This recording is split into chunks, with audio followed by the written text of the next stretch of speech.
Hi, my beautiful family. Welcome to Mr. Peter Stories. Today, my heart is heavy. I'm feeling deeply upset and sad. But no matter what, I am here with you because this family, this bond we share, means everything to me. Let's move straight into today's story without any delay. The winter sun cast long shadows through the floor-to-ceiling windows of Trevor Innovations headquarters, painting stark lines across the polished marble floors of the executive floor. Callista Brett's reflection caught her eye as she passed the gleaming surface, a poised figure in a tailored charcoal blazer, her dark skin glowing with quiet determination, crown of intricate braids arranged perfectly. Every detail of her appearance had been calculated, an armor of professionalism she'd crafted over 2 years as executive assistant to Nevada's most enigmatic CEO. The quarterly reports in her arms felt heavier than usual this morning. Perhaps it was the weight of the information they contained, Trevor Innovations' most successful year to date, or perhaps it was the knowledge that in exactly 4 minutes, she would have to present them to Oakley Trevor himself. Her fingers traced the embossed company logo on the leather portfolio, a habit she'd developed whenever her thoughts strayed to her boss. The vast 40th floor was silent, save for the subtle click of her heels against marble. Most employees wouldn't arrive for another hour, but Callista had long ago learned that excellence demanded early mornings and late nights. The pre-dawn quiet had become her sanctuary, a time when she could almost pretend the building belonged to her alone. Almost, because Oakley Trevor always arrived before her, no matter how early she came in. She paused before the heavy mahogany doors of his office, using the moment to steady her breathing. The familiar scent of coffee drifted from within, dark roast, black, the same blend he'd had imported from a small Colombian farm for the past decade. Another detail she wasn't supposed to know, wasn't supposed to notice, yet somehow had catalogued along with countless others. The way his left hand always twitched slightly before closing a major deal, how his voice dropped half an octave when he was truly angry, the exact shade of steel gray his eyes turned when winter light hit them just so. Dangerous thoughts, unprofessional thoughts. Callista smoothed her blazer, squaring her shoulders. She was good at her job, exceptional even, because she understood boundaries. The invisible lines that separated CEOs from their employees, the professional from the personal, reality from fantasy. She'd watched others in her position fail to maintain those lines, had seen the wreckage of careers and reputations in the wake of workplace romances gone wrong. The company policy on interpersonal relationships sat in Section 7, Paragraph 3 of the Employee Handbook. She'd memorized it during her first week, back when Oakley Trevor was just a name and a reputation. To maintain professional integrity and prevent conflicts of interest, romantic or sexual relationships between employees of significantly different ranks are strictly prohibited. Violations will result in immediate termination, simple, clear, necessary. She rapped her knuckles against the door, 3 precise knocks that echoed in the empty hallway. "Come in, Callista." Her name in his voice, deep, rich, with just a hint of morning roughness, sent an unauthorized shiver down her spine. She pushed it aside with practiced ease as she entered his domain. Oakley Trevor's office was a study in controlled power. Floor-to-ceiling windows offered a commanding view of downtown Reno, the city sprawling below like a glittering chessboard in the pre-dawn light. The furniture was minimal but luxurious, leather, steel, and glass arranged with mathematical precision. And at the center of it all, behind a desk of polished black granite, sat the man himself. He didn't look up immediately when she entered, his attention fixed on something on his tablet. This was part of their morning dance, these few seconds where she could observe him without fear of meeting his gaze. Today, he wore a charcoal suit that matched the winter sky, the crisp white of his shirt, a stark contrast against his tanned skin. His dark hair was slightly disheveled, as though he'd been running his fingers through it. a telltale sign that he'd been working since the early hours. "The quarterly reports, Mr. Trevor," she said, her voice carrying the professional warmth she'd perfected.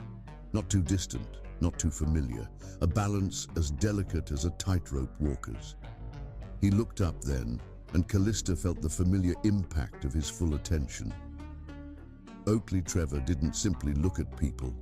He saw them, stripped away their pretenses with those penetrating grey eyes until they felt exposed, transparent. Lesser executives had crumbled under that gaze. Callista had trained herself to meet it with calm professionalism, even as her pulse betrayed her with its quickened rhythm. "Early as always, Ms. Brett." A slight smile tugged at the corner of his mouth. "Though I'm beginning to think we should discuss your tendency toward working excessive hours. Says the man who's been here since 4 a.m., she countered, then immediately bit her tongue. It was too familiar, too close to banter. She covered the slip by stepping forward and placing the portfolio on his desk with precise movements. Something flickered in his eyes. Amusement? Interest? Before his professional mask slipped back into place. "You monitor my hours now." "The security logs are part of my weekly review," she replied smoothly. "For scheduling purposes only, of course." "Of course." He reached for the portfolio, his fingers brushing against hers for the briefest moment. Static electricity, she told herself, as warmth bloomed from the point of contact. Nothing more. Callista took a step back, maintaining the invisible boundary line she'd drawn in her mind. Close enough to be efficient, far enough to be proper. She watched as he opened the portfolio, his strong hands handling the pages with surprising gentleness. The silence stretched between them as he reviewed the figures, broken only by the soft whisper of turning pages and the distant hum of the building's heating system fighting against the Nevada winter. Callista used the time to recite Section 7, Paragraph 3 in her head, a mantra against the treacherous thoughts that tried to slip through her professional armor. "Impressive results," he said finally, looking up from the reports. "The new renewable energy division has exceeded projections by 23%. Yes, sir. The team has been particularly motivated since your announcement of the profit-sharing initiative." He nodded, but his attention seemed to have shifted. He was studying her now with an intensity that made her want to fidget. She resisted the urge, keeping her posture perfect. "You disagree with something in the reports?" she prompted, trying to redirect his focus. "No." He leaned back in his chair, a move that should have made him seem more relaxed, but somehow only emphasized his commanding presence. "I'm wondering if you've heard the rumors about the upcoming changes to the company's structure." Callista's heart skipped a beat. Of course she'd heard the rumors. Whispers of a possible merger, speculation about major policy revisions. Her network of contacts throughout the company made sure she heard everything. But admitting that felt dangerous suddenly, like stepping onto thin ice. "I make it a policy not to engage with office gossip, Mr. Trevor," she said carefully, his smile widened slightly, knowing. "A diplomatic answer, one of your many talents, Ms. Brett." He stood in one fluid motion, and Callista fought the urge to step back as he rounded the desk. "But I think it's time we discuss some of these changes directly. Clear your schedule for tomorrow. We're taking a trip to Lake Tahoe." The words hit her like a physical force. A trip. Alone. With him. Every professional instinct screamed in protest, even as something deeper, more primitive, hummed with anticipation. "Sir, I don't think—" "The Stellar Group merger," he interrupted smoothly. "It requires personal attention, and as my executive assistant, you'll need to be fully briefed on the details." His tone was purely professional, but there was something in his eyes. A challenge, perhaps, or a question. Callista's mind raced through potential objections, all of them sound, all of them professional. The weather forecast predicted storms. The merger documents could be handled virtually. Proper protocol suggested having legal present for such discussions. But she was good at her job. Exceptional, even. because she understood that sometimes business required personal risks, and Oakley Trevor had never given her reason to doubt his professional integrity. "I'll make the arrangements," she heard herself say, her voice steady despite the sudden drumming of her heart. "Good." He turned back to the windows, his silhouette sharp against the brightening sky. "That will be all for now, Ms. Brett." She turned to leave, her steps measured, her posture perfect. Only when the heavy door closed behind her did she allow herself to lean against it, just for a moment, just long enough to steady her breathing. Through the thick wood, she could have sworn she heard him sigh. A sound so faint, it might have been imagination. Dangerous thoughts. Unprofessional thoughts. Callista straightened, squared her shoulders, and walked away from his office. The click of her heels against marble echoed through the empty floor, keeping time with the mantra in her head. Section 7, paragraph 3. The unspoken rule that kept her safe, kept her professional, kept her from acknowledging the electricity that sparked every time steel-gray eyes met hers across careful distances. The sun finally crested the mountains, flooding the floor with winter light.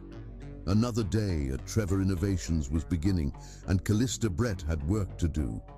Tomorrow's complications could wait. For now, there were boundaries to maintain, lines to remember, and a professional reputation to protect. But as she settled at her desk, she couldn't quite suppress the shiver of anticipation that ran through her at the thought of tomorrow's drive to Lake Tahoe. After all, even the strongest rules sometimes bent under the weight of winter storms and unspoken desires. Chapter 2. The Nevada Venture dawn broke over the Sierra Nevada mountains like liquid gold, painting the snow-capped peaks in shades of amber and rose. Callista stood in her apartment, watching the sunrise through floor-to-ceiling windows that had initially convinced her to rent this overpriced downtown Reno flat. The view helped her think, and this morning she needed clarity more than ever. Her overnight bag sat by the door, packed and repacked 3 times since 3 a.m., when sleep had proven impossible. Each item had been chosen with careful consideration. Professional attire in neutral colors, comfortable yet elegant, nothing that could be misinterpreted as trying too hard. The weather forecast for Lake Tahoe showed clear skies, but she'd included a warm coat anyway. Mountain weather was notoriously unpredictable in January. Her phone buzzed with a text message. Oakley's name appeared on the screen, sending an unauthorized flutter through her stomach. "Change of plans. I'll pick you up. 7 a.m. Callista's fingers hovered over the keyboard. She should insist on driving separately. It was the professional thing to do. Company policy actually recommended it. But before she could type a response, another message appeared. "The Stellar Group pushed up the timeline.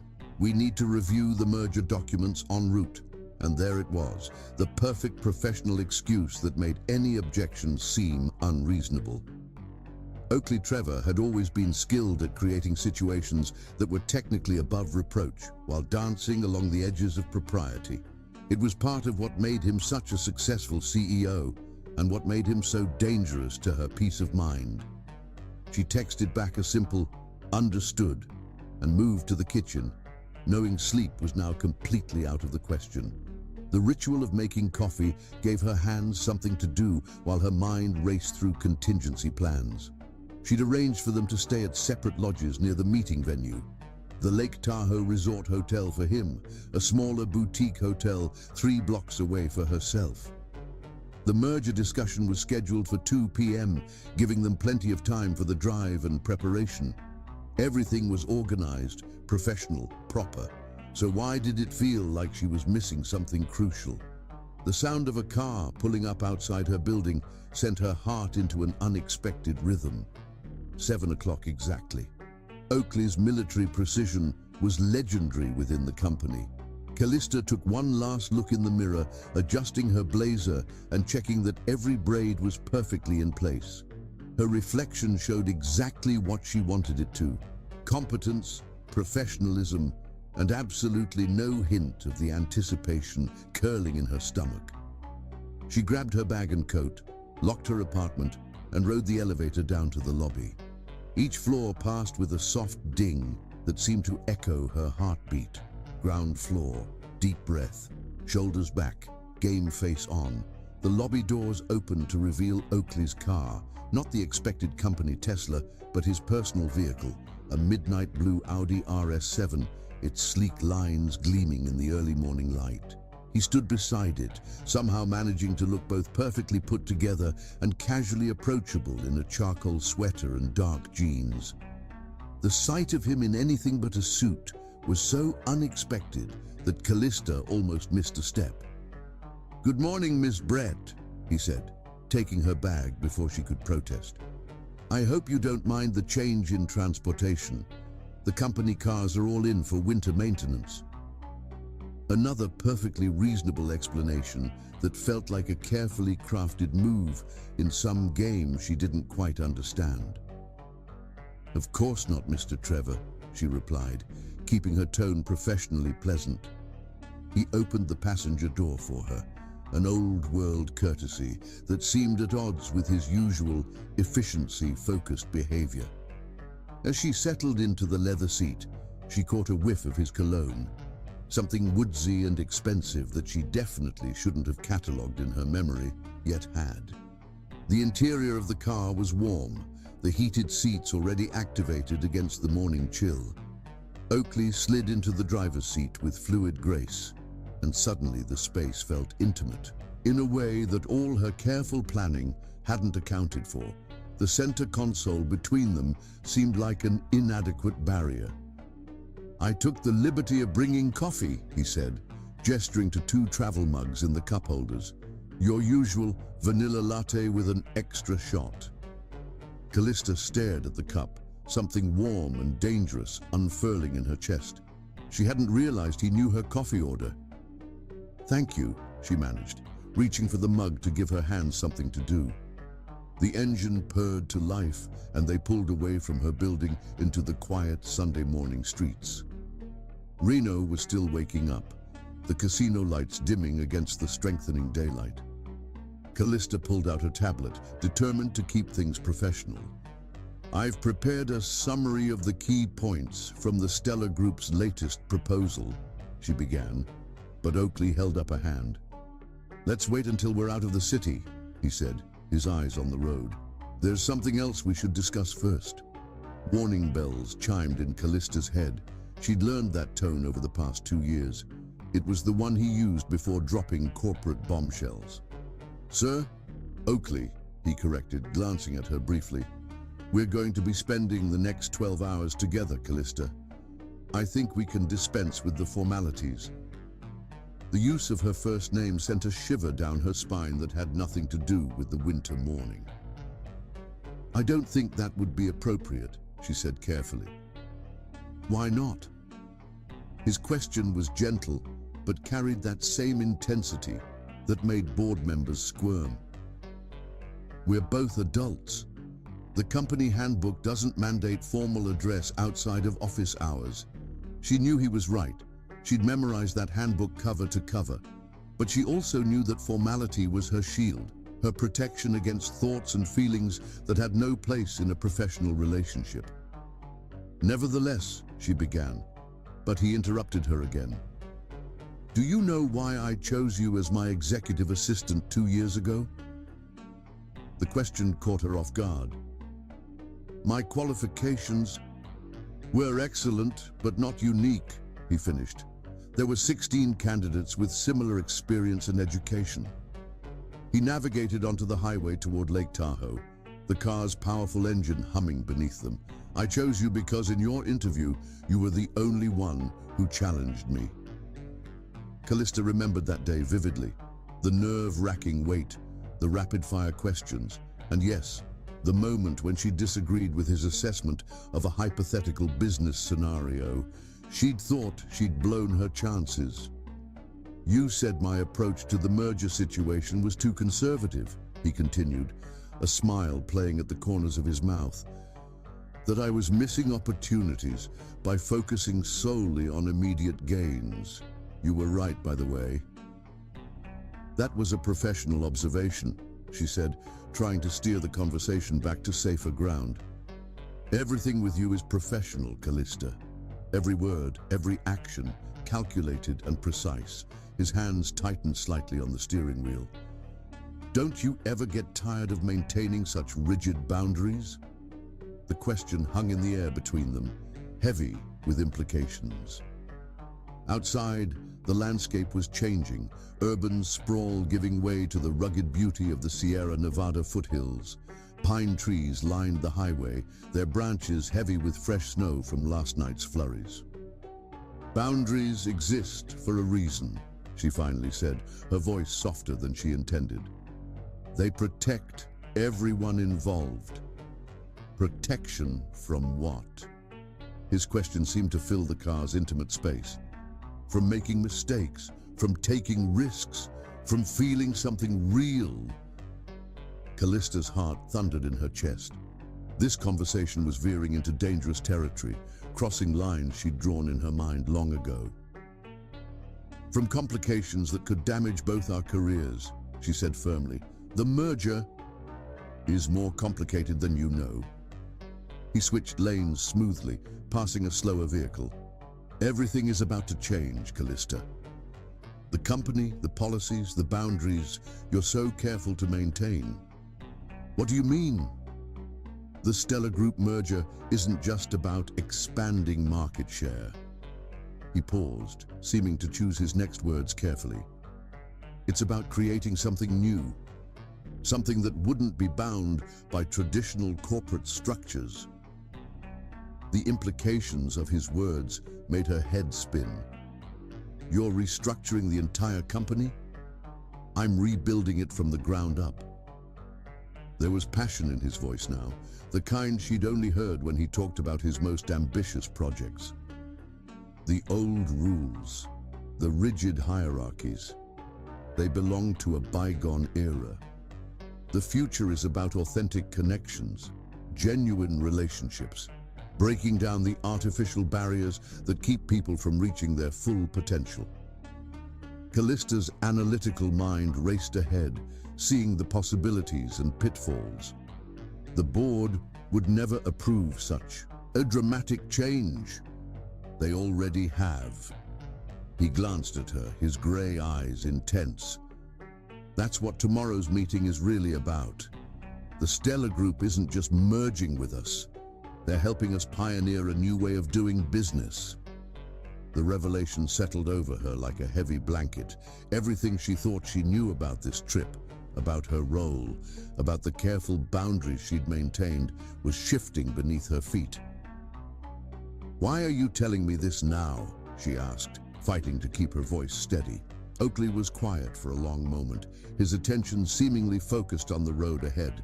The mountains loomed closer, their snowy peaks disappearing into low-hanging clouds that hadn't been in the forecast. Because you deserve to know that the rules you've been following so diligently are about to change, he finally said, and because I want you to understand why I chose this particular moment to tell you, which is, we're about to spend the next several hours together, possibly longer if those clouds mean what I think they do. He nodded toward the gathering storm ahead. And I want us to be honest with each other, Callista. No titles, no artificial boundaries, just two people having a real conversation. The implications of his words, combined with the darkening sky ahead, sent a shiver of anticipation down her spine. This was exactly the kind of situation she'd tried to avoid, exactly the reason she'd wanted to drive separately. But as the first snowflakes began to hit the windshield, Callista realized that sometimes the universe had other plans. The carefully constructed walls of her professional world were about to face their greatest test, and she wasn't entirely sure she wanted them to hold. The highway curved upward into the mountains, taking them higher into the gathering storm. Ahead lay Lake Tahoe, the merger meeting, and what felt increasingly like a turning point in both their lives. Callista took a sip of her perfectly prepared latte, the one he shouldn't have known to order, and wondered if some boundaries were meant to be crossed. Chapter 3. Nature's Intervention. The storm descended upon them with the fury of a scorned goddess. What had started as gentle snowflakes transformed into sheets of freezing rain, drumming against the Audi's roof with increasing intensity. The windshield wipers fought a losing battle against the deluge, and visibility dropped to mere feet ahead of their vehicle. Oakley's hands gripped the steering wheel with careful precision, his knuckles white with tension. The luxury car's all-wheel drive system worked overtime as they navigated the increasingly treacherous mountain roads. Despite the heating system's best efforts, a chill had crept into the cabin, carrying with it an electric tension that had nothing to do with the weather. The latest weather report shows no sign of improvement, Callista said, her eyes fixed on her tablet screen, purposefully avoiding the way Oakley's profile was illuminated by occasional flashes of lightning. There's a severe weather warning for the entire Lake Tahoe region. What about the Stellar Group representatives? Oakley's voice remained steady, but Callista caught the slight tightening at the corners of his mouth, a tell she'd learned to recognize over their years working together. She tapped through her emails. They're delayed in San Francisco. Their pilot won't attempt the flight in these conditions. A particularly loud crack of thunder punctuated her words, making her jump slightly in her seat. The movement caused her hand to brush against Oakley's arm, and the brief contact sent sparks through her that rivaled the lightning outside. "We should find somewhere to wait out the storm," Oakley said, his voice lower than usual. "There's no point in risking these roads if the meeting will be delayed." Callista nodded, already pulling up maps on her tablet. The screen's blue light cast shadows across her face as she searched for nearby options. "There's a small town about 3 miles ahead, Pine Valley. It has a few lodging options." Another flash of lightning illuminated the world in stark white, followed almost immediately by a deafening thunderclap.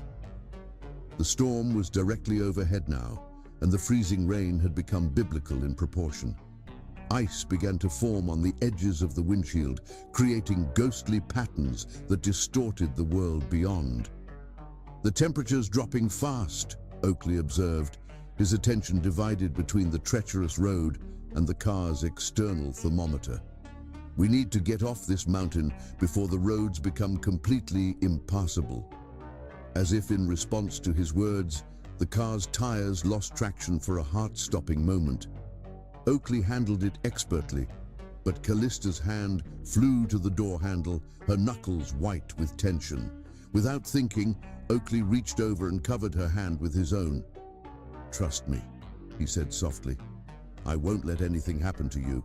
The warmth of his hand, the gentleness in his voice, it was too much, too intimate.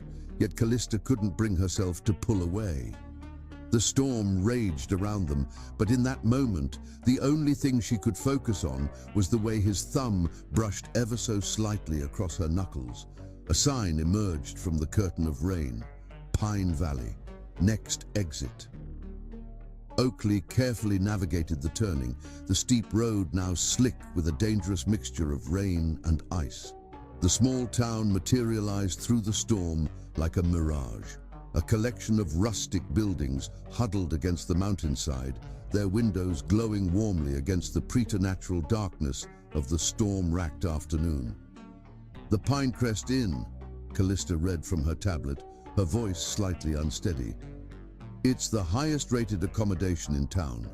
Family-owned, historic property." She didn't mention that it was also the only lodging currently showing vacancy. Something about saying those words aloud felt dangerous. The inn appeared before them, a grand old building of stone and timber that looked like it had grown straight out of the mountainside. Victorian architecture met alpine charm, with wide wraparound porches and gabled windows. In better weather, it would have been picturesque. In the storm, it looked like salvation. Oakley parked as close to the entrance as possible, but they were still drenched by the time they made it inside. The inn's lobby was a haven of warmth and light, all polished wood and crackling fireplaces. An elderly woman looked up from behind the front desk, her silver hair arranged in an elegant bun, her eyes twinkling with something that looked suspiciously like amusement. "Welcome to Pinecrest Inn," she said, her voice warm and knowing. "I'm Mrs. Eleanor Whitman, the owner. You picked quite a day for a drive up the mountain." Callista tried to suppress a shiver, her wet clothes doing little to ward off the chill. Without a word, Oakley shrugged off his coat and draped it over her shoulders. The gesture was smooth, natural, as if he'd done it 100 times before. His scent enveloped her, woodsy and masculine, making her head spin slightly. "We need 2 rooms," she said quickly, stepping forward, "just for the night, until the storm passes." Mrs. Whitman's fingers danced over her ancient computer keyboard, her expression growing increasingly apologetic. "I'm afraid we have only 1 room available," she said, looking between them with that same knowing twinkle. "The storm has brought quite a few travelers seeking shelter." The words hung in the air between them, heavy with implication. Callista's mind raced through alternatives. They could try another inn, drive back down the mountain, find separate accommodations somehow. But the howling wind and another crash of thunder outside made all those options seem foolish at best, dangerous at worst. "We'll take it," Oakley said firmly, already reaching for his wallet. His tone brooked no argument, but Callista noticed the slight roughness in his voice, the way his breathing had changed almost imperceptibly. Mrs. Whitman smiled as she processed the payment. "Room 307, she said, handing over an actual key, not a key card, but an ornate brass key that looked as historic as the building itself. "Top floor, best view in the house. When the storm clears, you'll be able to see all the way to Lake Tahoe." She paused, her eyes twinkling.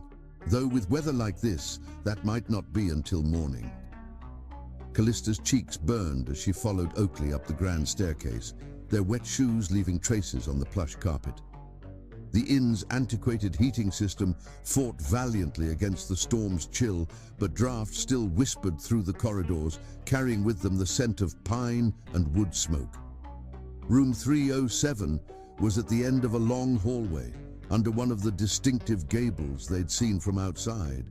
Oakley's hands were steady as he turned the key in the lock, but Callista noticed the tension in his shoulders, the careful way he was holding himself apart from her.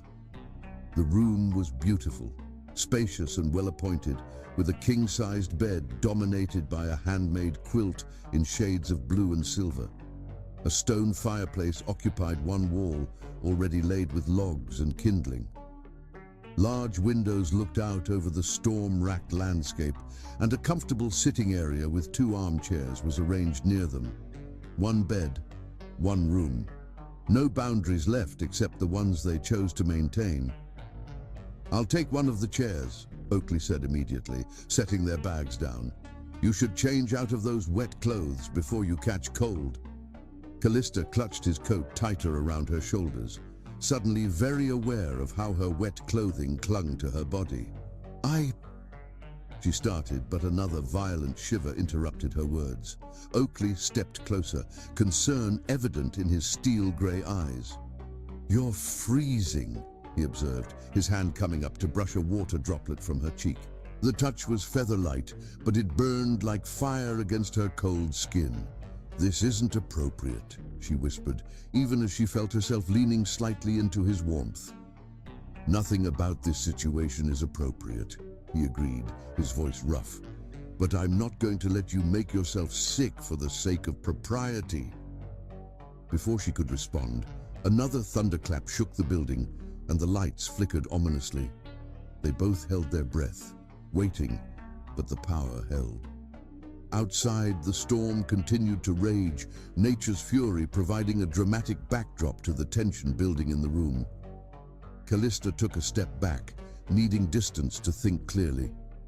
"We should contact the Stellar Group," she said, reaching for her professional persona like a lifeline. "Reschedule the meeting, make arrangements."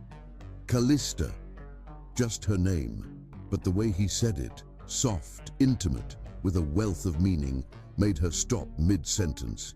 The meeting, the merger, the company, it can all wait until morning. Right now, you need to get warm and dry. Please. It was the please that undid her. So unlike his usual commanding presence, so genuine in its concern. She nodded slightly, grabbed her overnight bag, and retreated to the bathroom.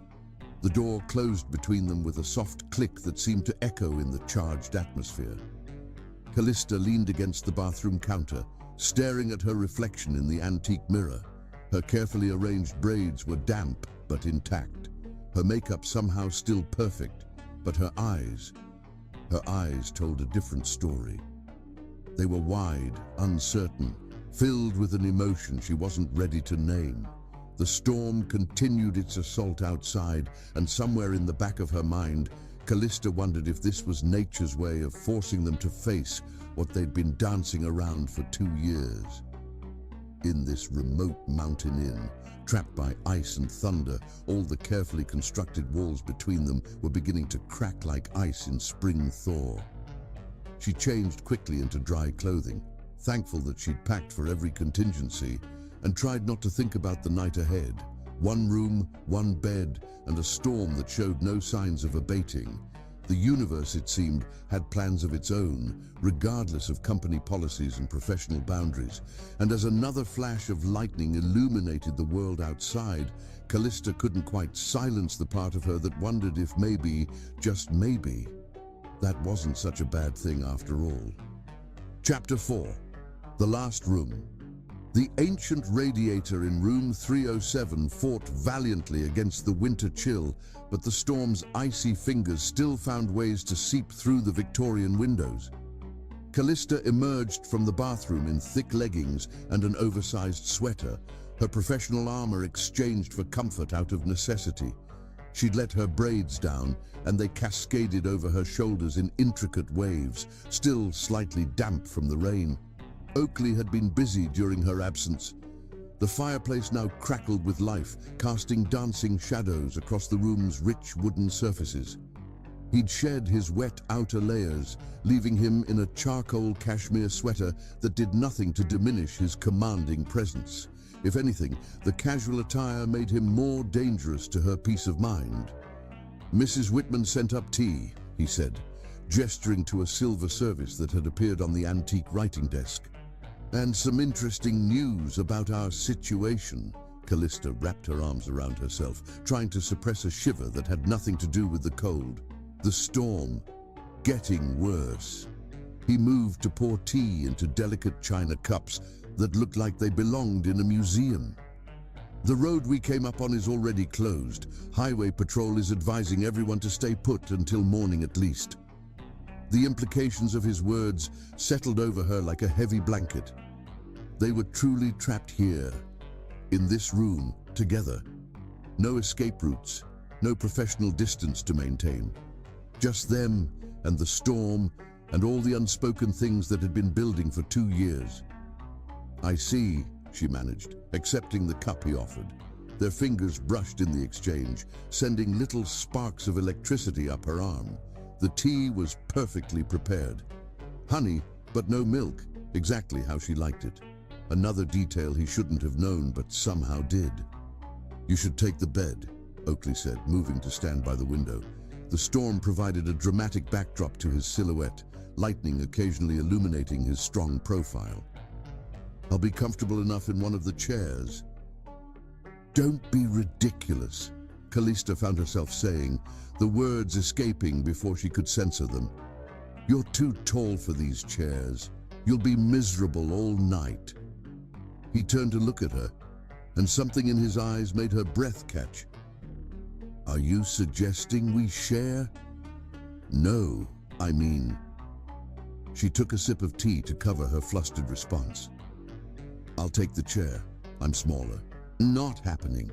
His tone carried that same authority that made board members snap to attention, but there was something else there too, a gentleness that made it more dangerous somehow. "You're still cold from the rain. You need proper rest." As if to emphasize his point, Another violent shiver ran through her body. The room's chill seemed to be deepening despite the fire's best efforts. Outside, the storm's fury increased, wind howling around the inn's eaves like a living thing. "We're both adults," Oakley continued, his voice dropping slightly. "The bed is large enough. We can maintain appropriate distance." Callista almost laughed at that. Appropriate distance had been their dance for 2 years, and now here they were, trapped in a mountain inn with one bed and a storm that seemed determined to push them together. The universe had a twisted sense of humor. "What about Section 7, Paragraph 3? She asked, clinging to the rulebook like a lifeline. "You mean the policy I'm about to completely restructure?" He set his tea down and took a step toward her. "The one that's going to be obsolete in less than 24 hours? "It's not obsolete yet," she whispered, but her protest sounded weak, even to her own ears. The lights flickered ominously, and the radiator made a concerning sound before falling silent. The temperature in the room dropped noticeably within seconds. "Perfect timing," Oakley muttered, moving to check the ancient heating unit. After a moment of inspection, he straightened with a grim expression. "The power's still on, but the heating system's given up." Another shiver racked Callista's frame, this one violent enough to make her teeth chatter. Without hesitation, Oakley crossed the room and retrieved a thick blanket from the bed, wrapping it around her shoulders. His hands lingered for a moment, warm and strong against her upper arms. "Your lips are turning blue," he observed, his voice rough with concern. "I'm fine," she managed, but her body betrayed her with another shiver. "No, you're not." His hands moved to cup her face, and the warmth of his touch was like fire against her cold skin. "You're freezing. Your body temperature dropped too much from being in those wet clothes." She should step back, should maintain professional distance, should recite company policies until this moment passed. But his hands were so warm, and she was so cold, and the storm kept pushing them closer together with each passing moment. "The human body loses heat fastest through the head and extremities," he continued, his thumbs brushing gentle circles on her cheeks. "Basic survival skills. We need to get you warm." "And how do you suggest we do that?" The words came out breathy, uncertain. "Body heat," he said simply. "The most efficient way to warm someone up. Scout's honor." "You were never a scout," she said, a weak attempt at humor. "No, but I did take extensive survival training before that solo hiking trip in Alaska last year." His eyes held hers, serious now. "This isn't a line, Callista. You're showing early signs of hypothermia, and we're trapped in a Victorian inn with failing heat during the worst storm this region has seen in years." As if to emphasize his point, a particularly violent gust of wind rattled the windows, and the temperature seemed to drop another few degrees. The fire in the hearth flickered dramatically, shadows dancing across the room's surfaces. "Trust me," he whispered, echoing his words from the car. "Just trust me." And maybe it was the cold, or the storm, or the way he was looking at her like she was the only thing that mattered in the world, but Callista found herself nodding slightly. Oakley moved with careful efficiency, guiding her to the bed without releasing her completely, as if afraid she might collapse. He arranged the quilts and blankets into a nest of sorts, then helped her lie down, still wrapped in the blanket he'd given her.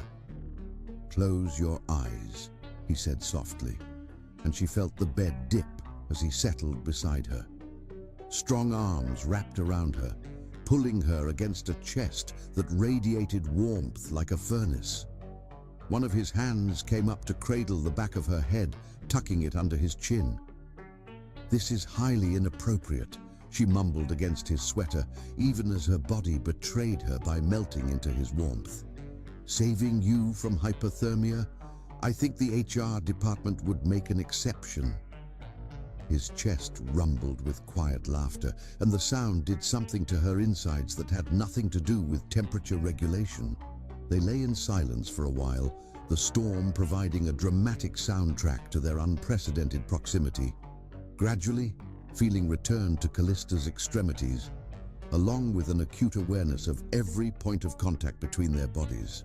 Oakley's hand had begun moving in slow, soothing circles on her back, and each stroke sent little sparks of electricity through her nervous system. "Better?" he asked after what could have been minutes or hours. His voice was lower than usual, intimate in a way that made her shiver for entirely different reasons than the cold. "Yes," she whispered, knowing she should pull away now that the danger had passed, but his arms tightened slightly, as if reading her thoughts. "Not yet," he said. "Your body temperature needs to stabilize completely. Doctor's orders." "You're not a doctor either." "No, but I did date one in college. She was very informative about hypothermia."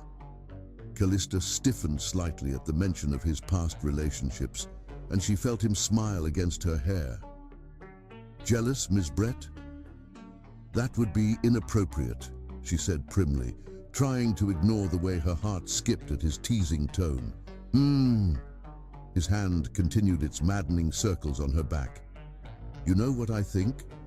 I'm sure you'll tell me. I think you hide behind that word, inappropriate, like a shield against feeling anything real." His voice was gentle but carried an edge of challenge. "I think you're afraid." "Of what?" She tried to pull back to look at him, but his arms held her close. "Of admitting that there's something here, something that transcends job titles and company policies, something that's been building since the day you walked into my office and told me I was wrong about that merger strategy." Callista's heart thundered in her chest, so loud she was sure he must be able to hear it. "We can't," she whispered, but even to her own ears it sounded weak. "Can't? Or won't?" His hand moved to cup her cheek again, and this time he did let her pull back enough to meet his gaze. In the firelight, his eyes were dark with something that made her breath catch.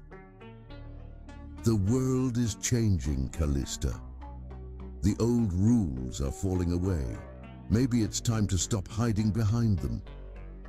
The storm chose that moment to unleash its loudest thunderclap yet, and the lights went out completely. The room was plunged into darkness, save for the warm glow of the fireplace. The sudden intimacy of the setting was overwhelming. "I should check on the power," Oakley said, but he made no move to release her.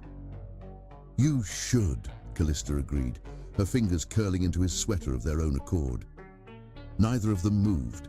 The fire crackled, casting dancing shadows across their entwined forms. Outside, the storm raged on. But in that moment, in that bed, time seemed to stand still. "Tell me to let go," Oakley whispered, his breath warm against her face. "Tell me this isn't what you want, and I'll spend the night in that uncomfortable chair, and tomorrow we can pretend none of this ever happened." Callista knew she should say it, knew she should maintain the professional boundaries that had defined their relationship for 2 years, knew she should think about careers and reputations and all the reasons this was a terrible idea. But in that moment, with his warmth surrounding her and his heart beating steady and strong against her palm, she couldn't remember any of those reasons. So instead of speaking, she lifted her face to his and did the most inappropriate thing possible. She kissed him. The storm raged on outside, but neither of them noticed. They were too busy creating their own kind of electricity, rules and boundaries forgotten in the darkness of room 307. Chapter 5. Walls of ice time seemed to stand still in room 307. The kiss lingered between them, soft and uncertain at first, then deepening with 2 years of repressed longing. Oakley's hand tangled in Callista's waves of braids, while hers remained pressed against his chest, feeling the thundering of his heart that matched her own. The firelight cast golden shadows across their faces as they finally pulled apart, both breathing heavily. Reality crashed back like a wave of ice water. Callista jerked away, nearly falling off the bed in her haste. "I shouldn't have done that," she whispered, pressing her fingers to her lips as if she could erase the memory of his kiss. "That was completely..." If you say inappropriate one more time, Oakley growled, sitting up but not reaching for her, I might lose my mind. The distance between them on the bed felt like miles and millimeters all at once. The fire crackled in the hearth, its light making shadows dance across Oakley's features, turning his grey eyes almost silver. Outside, the storm continued its assault, but it felt distant compared to the tempest brewing in room 307. Then what would you call it? Callista demanded, wrapping her arms around herself. Despite the lingering warmth from their embrace, she felt cold again. But this was a different kind of chill, one born of fear and uncertainty. I'm your executive assistant. You're the CEO. There are rules, protocols. Rules that will be obsolete tomorrow, he reminded her, his voice gentler now. Protocols that are changing. You heard what I said in the car. And that makes this okay. She stood, needing physical distance to think clearly. The room's darkness worked in her favor, hiding the trembling of her hands. The fact that you're planning to change the rules doesn't negate the fact that they exist now. Oakley watched her from the bed, his posture tense but controlled. Do you regret it? The question hung in the air between them, heavy with implication. Callista moved to the window, pressing her forehead against the cold glass. Snow had begun to mix with the freezing rain, creating ghostly patterns in the darkness. That's not the point. It's exactly the point. She heard him stand, but didn't turn around. If you regret it, if you truly wish it hadn't happened, I'll respect that. We can go back to being Mr. Trevor and Ms. Brett, maintaining appropriate professional distance until the day you decide to move on to another company. His words sent an unexpected pain through her chest. The thought of leaving Trevor Innovations, of not seeing him every day, felt like contemplating amputation. Is that what you want? What I want?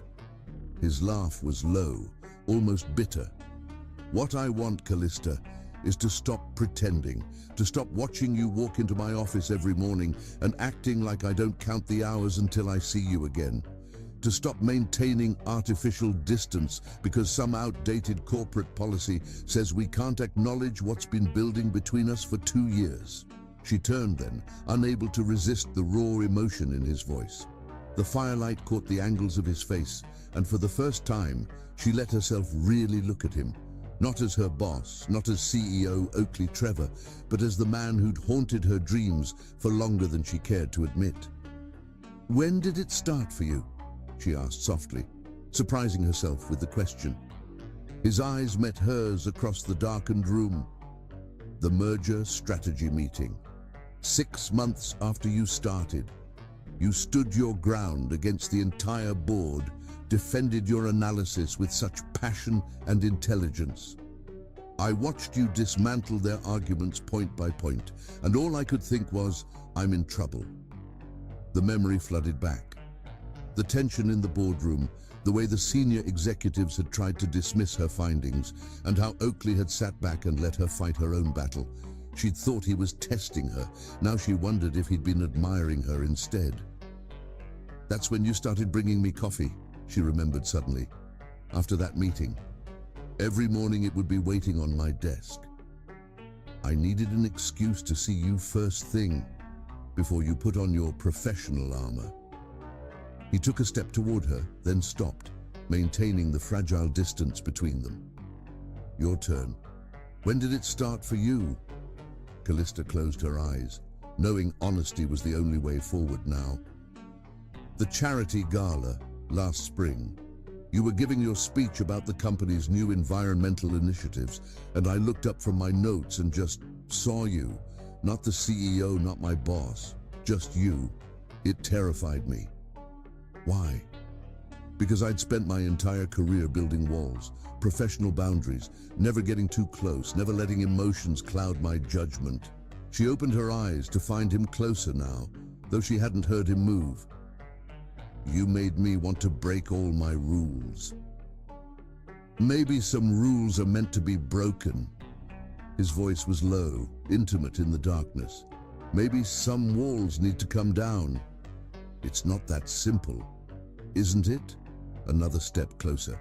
Tomorrow the merger goes through, the company restructures, the old hierarchies dissolve. What's holding you back then? Fear, she whispered, the admission feeling like both a surrender and a victory. Fear that this could ruin everything we've both worked for. Fear that mixing professional and personal never ends well. Fear that this is real. He was close enough now that she could feel the heat radiating from his body. That what we feel for each other isn't just attraction or forbidden fruit syndrome, but something deeper. Callista's heart hammered in her chest. She'd spent 2 years maintaining professional distance, building walls of ice between them. But here, in the darkness of room 307, with the storm raging outside and his warmth so close, those walls were melting faster than she could reinforce them. "If this goes wrong," she started, but he interrupted her. "What if it goes right?" His hand came up to cup her cheek, and she couldn't help leaning into his touch. What if all these months of holding back, of maintaining distance, were just preparing us for something extraordinary? The fire popped loudly, sending sparks up the chimney. In that brief flash of extra light, Callista saw something in Oakley's eyes that stole her breath. Vulnerability. The powerful CEO, the man who commanded boardrooms and reshaped industries, was letting her see his fear too. "I can't go back," she whispered, turning her face to press a kiss to his palm. "If we do this, if we cross this line, I can't go back to pretending. I don't want to go back." His other hand found her waist, pulling her closer. "I want to go forward, with you. No more pretending, no more walls." The storm chose that moment to unleash another thunderous volley, but neither of them flinched. They were too caught up in their own private tempest, the electricity between them rivaling any lightning. "Kiss me again," Callista breathed, and this time when their lips met, there was no uncertainty. This kiss was a promise, a declaration, a breaking down of walls that had stood for too long. Oakley's arms wrapped around her fully, lifting her slightly off her feet as he deepened the kiss. Callista's hands found their way into his hair, something she'd imagined countless times during long board meetings, but never dared to act on. He made a sound low in his throat that sent shivers down her spine, shivers that had nothing to do with the cold. When they finally broke apart, both breathing heavily, Oakley rested his forehead against hers. "Stay with me tonight," he murmured. "Not because of the storm, or the cold, or the single room. Stay because you want to." Callista knew this was the moment. The final wall. The last boundary between their old relationship and whatever this new thing was becoming. Part of her wanted to retreat, to rebuild her professional armor and pretend none of this had happened. But a stronger part, a part that had been silenced for too long, wanted to take this leap. "Yes," she whispered, and felt him smile against her lips.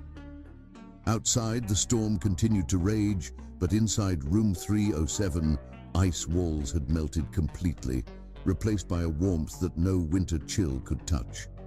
Tomorrow would bring its own challenges, the merger, the company restructure, the reactions of others. But for now, in the firelit darkness of their sanctuary, none of that mattered. They had finally stopped pretending, and the world hadn't ended. If anything, it felt like it was just beginning. Chapter 6. Melting Point's hours passed like whispers in room 307, marked only by the crackling of the fire and the persistent symphony of the storm outside. The power remained out, but neither Callista nor Oakley noticed the darkness anymore. They had created their own light, their own warmth, as they lay tangled together on the antique bed, trading stories and secrets in the intimate shadows. "Tell me something you've never told anyone at the office," Oakley murmured, his fingers tracing patterns on Callista's arm. They had settled into a comfortable position, her head resting on his chest, his heartbeat a steady rhythm under her ear.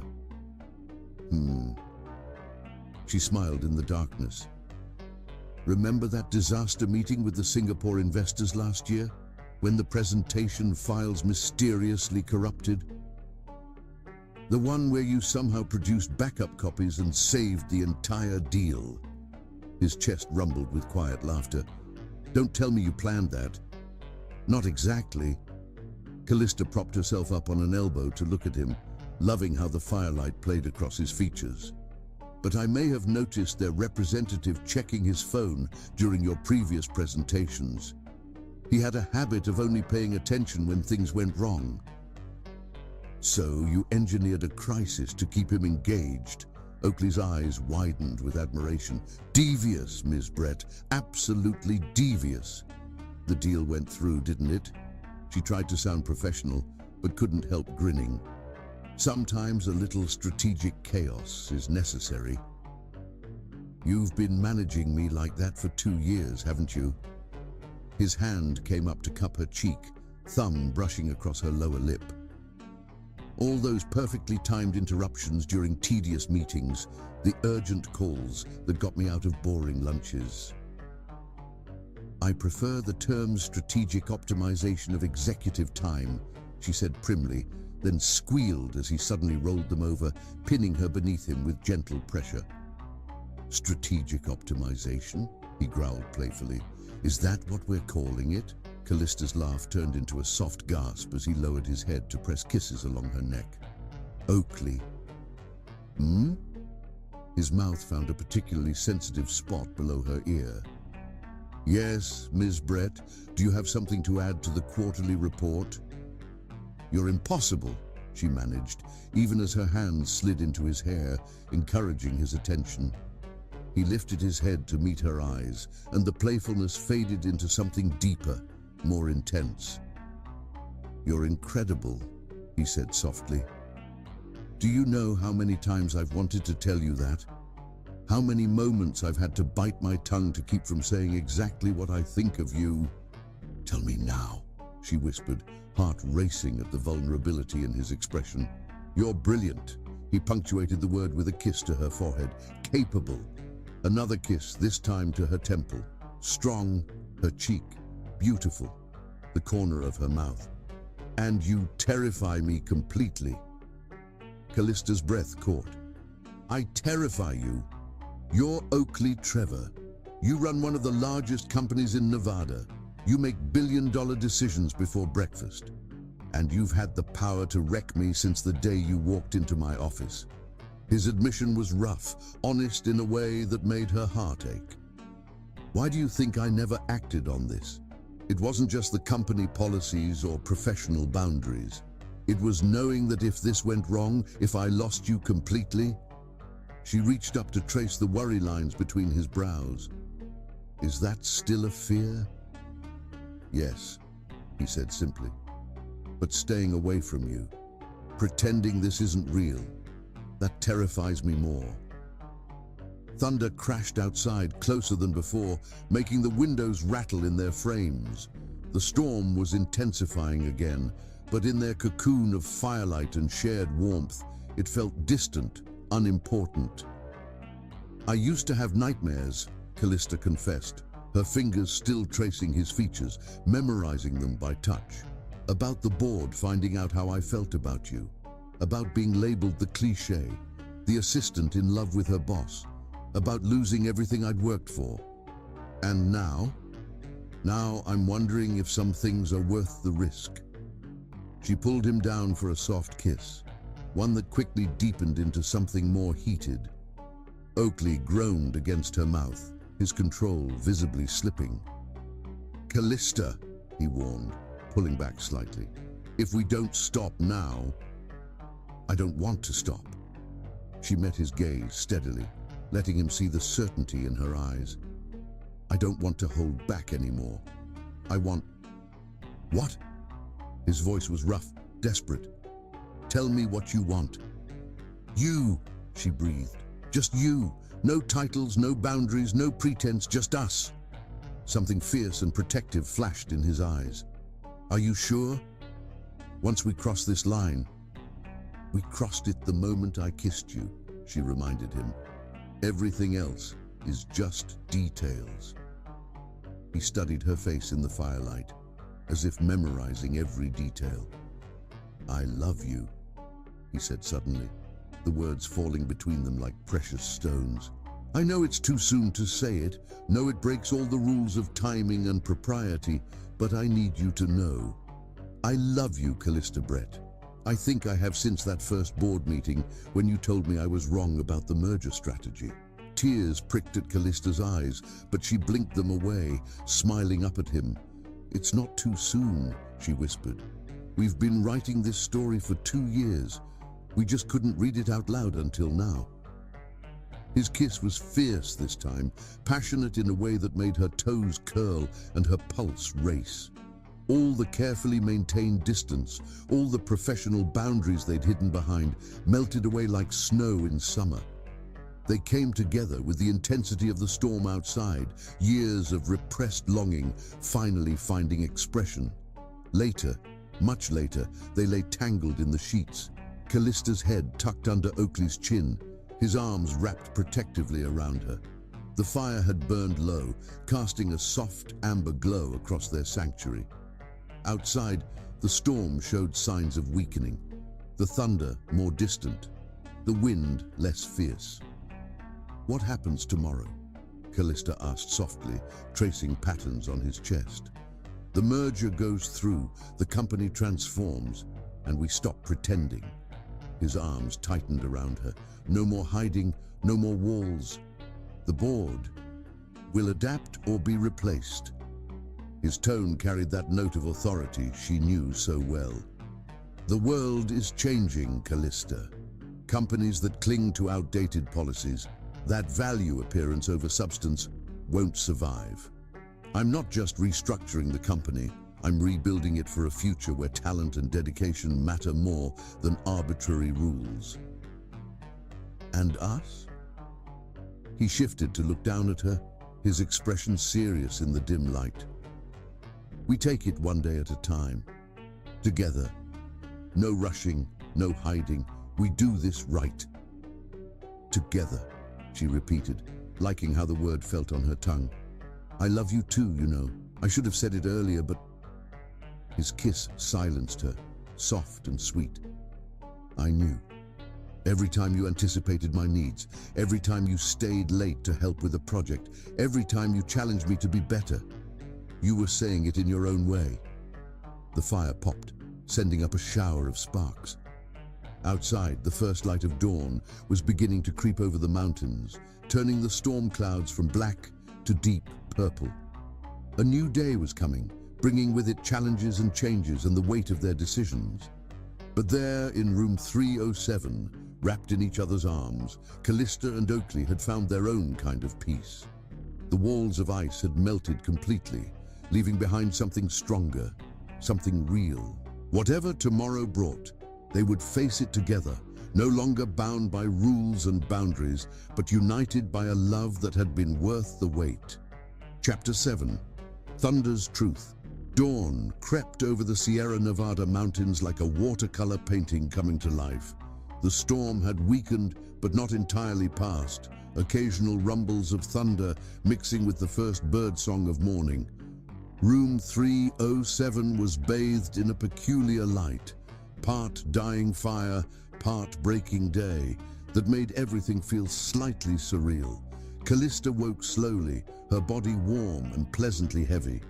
For a moment, she was disoriented, the unfamiliar room and the solid warmth beside her causing a brief panic. Then the memories of the night flooded back. The storm, the confessions, the breaking down of walls that had stood for 2 years. She turned her head to find Oakley already awake, watching her with an expression that made her heart skip. "How long have you been staring at me?" she murmured, fighting the urge to be self-conscious about her sleep-musk braids and makeup-free face. "Not long enough," he replied, reaching out to trace her cheekbone with gentle fingers. "I was afraid if I closed my eyes, I'd wake up to find this was all a dream." She caught his hand and pressed a kiss to his palm. "Not a dream. though Mrs. Whitman might disagree. This feels like something out of one of those romance novels she probably keeps at the front desk. Oakley chuckled, the sound rumbling through his chest where she was pressed against him. Stranded by a storm in a mountain inn? It does sound a bit cliché, though I doubt those novels include hostile takeovers and corporate restructuring. The mention of business brought reality crashing back. Callista sat up, clutching the quilt to her chest. What time is it? The merger meeting has been postponed. Oakley propped himself up on one elbow, looking unfairly handsome with his dark hair tousled from sleep. Power's still out in half the county. The Stellar Group representatives won't be able to fly in until the weather clears. How do you know that? The power's still out here too. He reached for his phone on the bedside table. Satellite connection. I had a few messages come through about an hour ago. The meeting's been rescheduled for tomorrow. Callista processed this information, her analytical mind already spinning through implications and contingencies. That gives us time to properly prepare the revised proposals and... Stop! Oakley sat up fully, cupping her face in his hands. No work talk, not yet. We have this moment, this morning, before the real world crashes back in. Let's not waste it on quarterly projections and merger strategies. As if agreeing with him, another low rumble of thunder rolled across the mountains. The storm was moving away, but its presence lingered, reminding them of the forces that had brought them together. What should we talk about then? Callista asked, leaning into his touch. How about the fact that I've never seen you with your hair down before last night? His fingers threaded through her waves of braids. Or that you snore very slightly when you're deeply asleep? Or that you've completely ruined me for any other woman for the rest of my life? She ducked her head, overwhelmed by the intensity in his voice. Oakley ... I mean it. He tilted her chin up, making her meet his gaze. I know we have to figure out the logistics, the company, the board, the public perception, but I need you to understand something. What happened last night wasn't just about attraction or forbidden romance or the heat of the moment. This is real for me. You are real for me. I know. And she did know, could feel the truth of it in her bones. It's real for me too. That's what scares me. Why?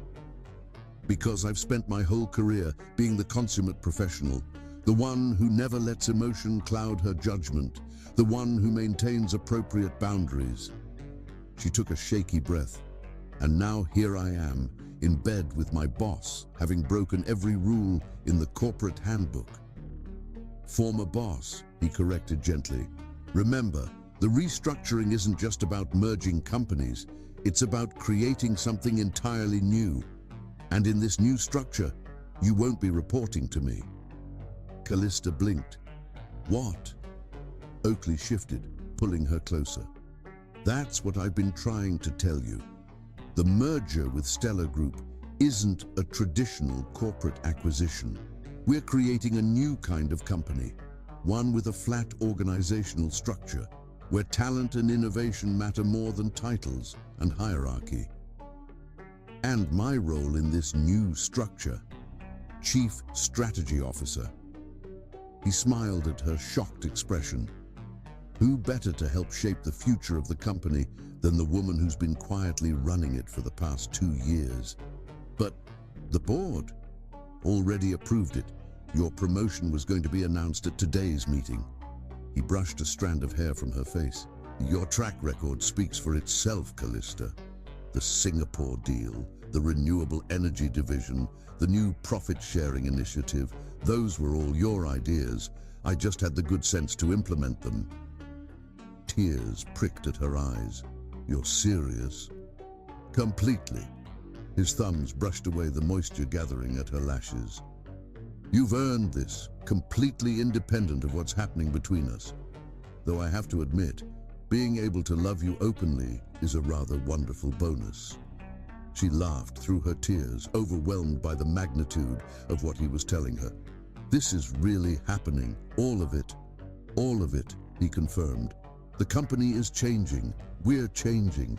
Everything we've been holding back, everything we've been afraid to acknowledge, it doesn't have to be hidden anymore." A particularly bright ray of sunlight broke through the storm clouds, painting the room in shades of gold. Outside, the world was waking up, the ice from the storm beginning to melt in the morning light. It felt symbolic somehow. The dawn of a new day, a new chapter, a new way of being. "What happens now?" Callista asked, though she wasn't sure if she meant in the next 5 minutes or the next 5 years. "Now?"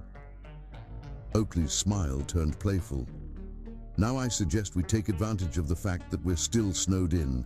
The meeting's been postponed, and this very comfortable bed is already warm." She pretended to consider this. "That does sound like an efficient use of resources, Mr. Trevor." "I've always admired your strategic thinking, Ms. Brett." His hands were already drawing her closer. "Though I believe we agreed to drop the formalities." "Old habits," she murmured against his lips. "You'll have to help me break them." "With pleasure," he growled, and then there was no more need for words. The storm continued to recede, but neither of them noticed. They were too caught up in their own private symphony, in the discovery that some truths could only be spoken in touches and sighs, in the realization that the walls they'd maintained for so long had been protecting them from the very thing they needed most. Later, much later, they would have to face the world again. There would be meetings and announcements, reactions to manage, and changes to implement. The path ahead wouldn't be entirely smooth. Nothing worth having ever was. But they would face it together, strengthened by the knowledge that their love had been forged in the midst of a storm, tested by thunder and ice, and emerged stronger for it. For now, though, they had this moment, this room, this dawning day full of promise. And in the end, that was all that mattered. Chapter 8. Dawn's Betrayal. The sun had barely crested the mountains when Callista slipped from the warmth of room 307. Oakley's even breathing told her he was still deep in sleep, exhausted from their night of shared confessions and passion. She moved silently through the room, gathering her things with the efficiency that had made her an exceptional executive assistant. Her phone, finally receiving signal again as the storm cleared, buzzed with dozens of notifications. But it was one particular email that made her blood run cold. A message from James Chen, head of legal at Trevor Innovations, marked urgent and time-stamped from late last night. Standing in the bathroom with trembling hands, Callista read the confidential document attached to the email. The merger documents she'd helped prepare, the ones that were supposed to create this new, boundary-free company Oakley had described, told a very different story. The Stellar Group wasn't merging as equals. They were executing a hostile takeover with Oakley's apparent cooperation. The restructuring wasn't about breaking down hierarchies or creating something new. It was about consolidating power, eliminating opposition, and yes, removing certain problematic company policies, but only to allow for more direct control from the top. Her supposed promotion to Chief Strategy Officer, a temporary position designed to be eliminated within 6 months of the merger. Callista stared at her reflection in the antique mirror, watching as the woman who had finally allowed herself to love was replaced by the professional she'd spent years becoming. The bathroom's cold tile beneath her feet felt more real than the warmth of Oakley's embrace just hours ago. She dressed quickly, silently, her mind racing through the implications. How long had he been planning this?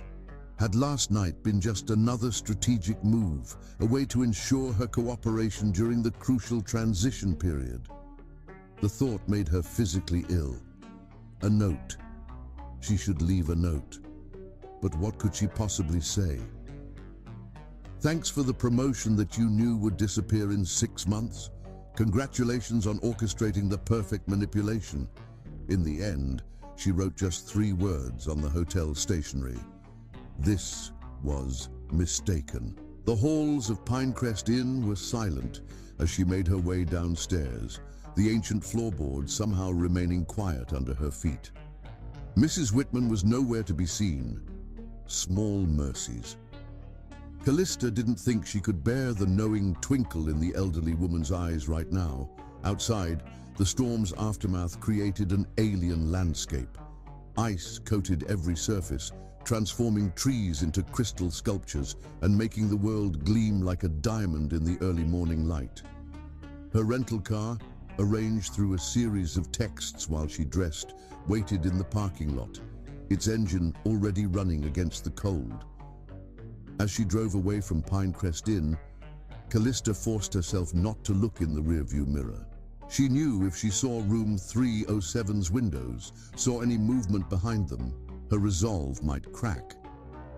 The professional mask she'd worn for years had never felt heavier, but it was also never more necessary. The drive back to Reno was a blur of ice-covered roads and racing thoughts. She pulled into her parking spot at Trevor Innovations just as the city was coming to life, the familiar skyscraper looming over her like an accusation. Her office would have everything she needed to verify the information in Chen's email, access to the full merger documentation, the real restructuring plans, the truth behind Oakley's pretty lies. The executive floor was empty when she arrived, her heels clicking against marble in a rhythm that felt like a funeral march. Her office, with its view of Oakley's door, had never felt more like a cage. She logged into the secure server with hands that refused to shake. She wouldn't allow them that weakness. Document after document confirmed her worst fears. The merger wasn't about creating something new. It was about Oakley Trevor becoming the most powerful CEO in Nevada's corporate history. The Stellar Group would provide the leverage he needed to eliminate the board's oversight, restructure the company to his exact specifications, and yes, change those problematic fraternization policies, but not for love, for control. "You're in early." Oakley's voice from her doorway made her jump. He looked devastating in a fresh suit, his hair still slightly damp from a shower. When had he gotten back to the city? How long had she been lost in her research? "Lots to catch up on," she replied, proud of how steady her voice remained. "The merger won't process itself." Something flickered in his eyes. Concern. Guilt. She couldn't read him anymore, couldn't trust her interpretation of his expressions. Everything she thought she knew about him had been called into question. "About last night," he began, taking a step into her office. "Was a mistake," she interrupted coldly. "One I'd prefer not to discuss in the workplace." He stilled, and for a moment she saw something like pain cross his features. "Callista." "Ms. Brett," she corrected, turning back to her computer screen. "If there's nothing else, Mr. Trevor, I have quite a lot of work to do.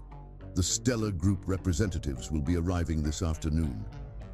The silence that followed was deafening. She could feel his eyes on her, could almost hear the wheels turning in his mind as he tried to understand what had changed between the warmth of room 307 and the cold light of morning. "This isn't like you," he finally said, his voice low and intense. "Running away without explanation. There's something else going on. What's going on is that I had a momentary lapse in judgment." The words tasted like ashes in her mouth. "One that won't be repeated. Now, if you'll excuse me, I need to prepare for the merger meeting." "The meeting's been cancelled." His voice had taken on that dangerous edge she recognized from difficult negotiations. "The Stellar Group's representatives won't be coming today, or any day." Callista's head snapped up. "What?" "I terminated the merger negotiations this morning." He took another step into her office, closing the door behind him. "Care to tell me why you're really here, going through confidential merger documents at dawn?" Her heart raced. The game had changed, but she couldn't tell if she was winning or losing. "I received some concerning information about the true nature of the merger." From James Chen? At her startled look, he smiled grimly. Did you really think I wouldn't know about that email? The one detailing a hostile takeover plan that would give me unprecedented power and eliminate certain inconvenient positions. Including mine, she said softly. Including yours. He moved to stand directly in front of her desk, his presence filling the room like a gathering storm. Tell me something, Callista. Did you read the timestamp on those documents? Did you notice who authored them? She frowned, pulling up the files again. The timestamps were from 6 months ago, and the author, the Stellar Group's CEO, she whispered, the pieces starting to fall into place. This was their plan. Their attempt to take control of my company, yes. Oakley's voice was gentle now. They thought if they could prove I was violating company policy, say, by having a relationship with a subordinate, they could force me out. The policy changes weren't about giving us freedom, they were about setting a trap. But you said the restructuring, my promotion, are exactly what I told you they were. Real changes, real opportunities, real feelings. He rounded her desk, turning her chair to face him. I terminated the merger because I found evidence they were planning to use last night against us. Someone at the inn worked for them, probably tipped them off about our situation. Callista's mind reeled. Mrs. Whitman? Her grandson sits on their board. Oakley knelt before her chair, taking her hands in his. I was trying to protect you. The merger documents you saw were their plan, not mine.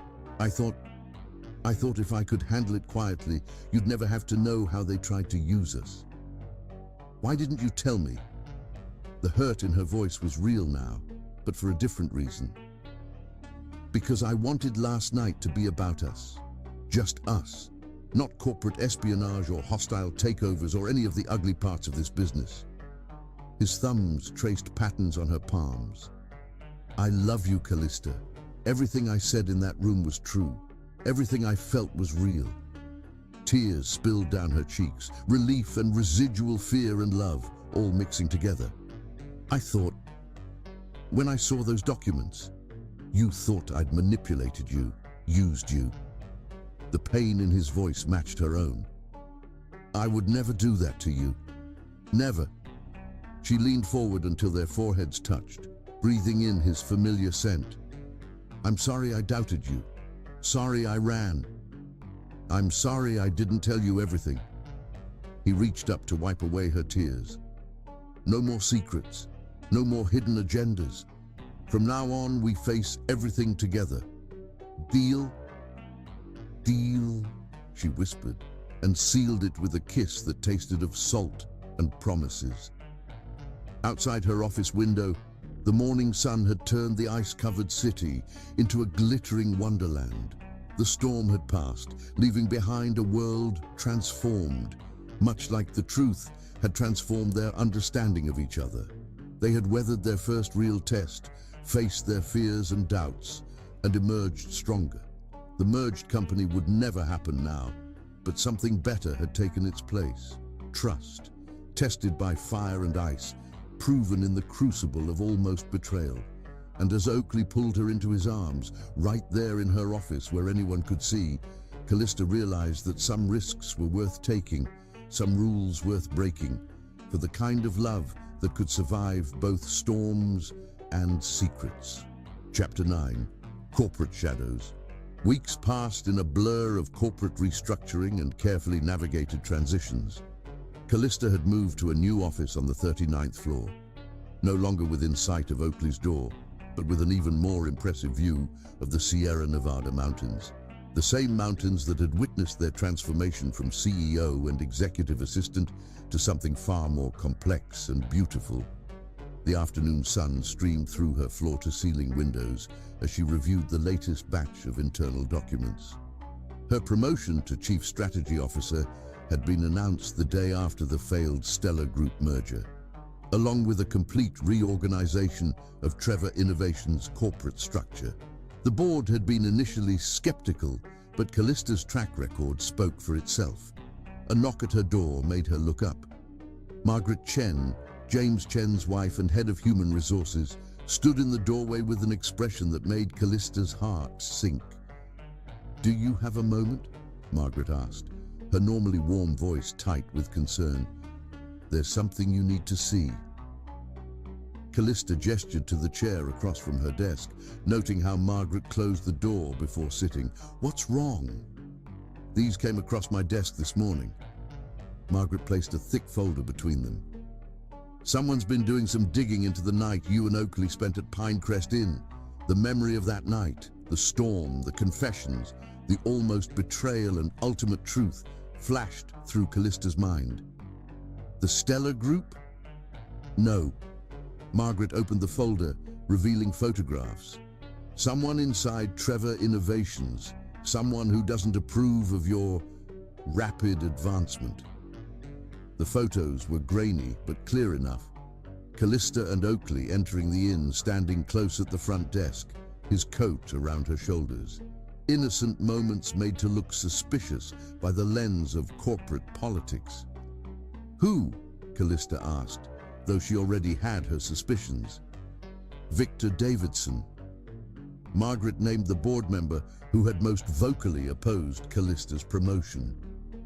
"He's building a case to challenge your appointment, claiming your relationship with Oakley influenced the decision." A month ago, this kind of threat would have terrified Callista. Now she felt only a calm determination. "Let me guess. He's demanding my resignation in exchange for keeping quiet." "He's presenting his evidence to the board tomorrow morning." Margaret's eyes held both warning and sympathy. Unless I step down quietly." Callista stood, moving to the window. The mountains were shrouded in clouds today, reminding her of that fateful storm. "What does Oakley know about this?"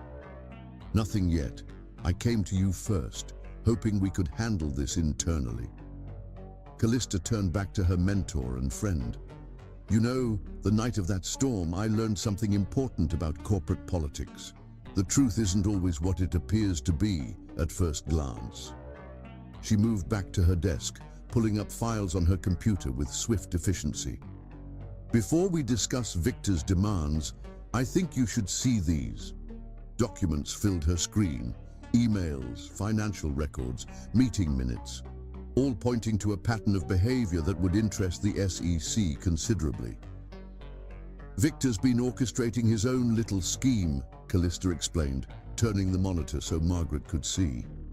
"Using board information to manipulate stock trades through shell companies. I discovered it while reviewing the Stellar Group merger documents." Margaret's eyes widened as she scanned the evidence. "How long have you known about this?" "Since my first week as CSO. I was waiting to bring it to the board until I had compiled everything." Callista's smile held a hint of steel. "I learned from Oakley that timing is everything in corporate warfare."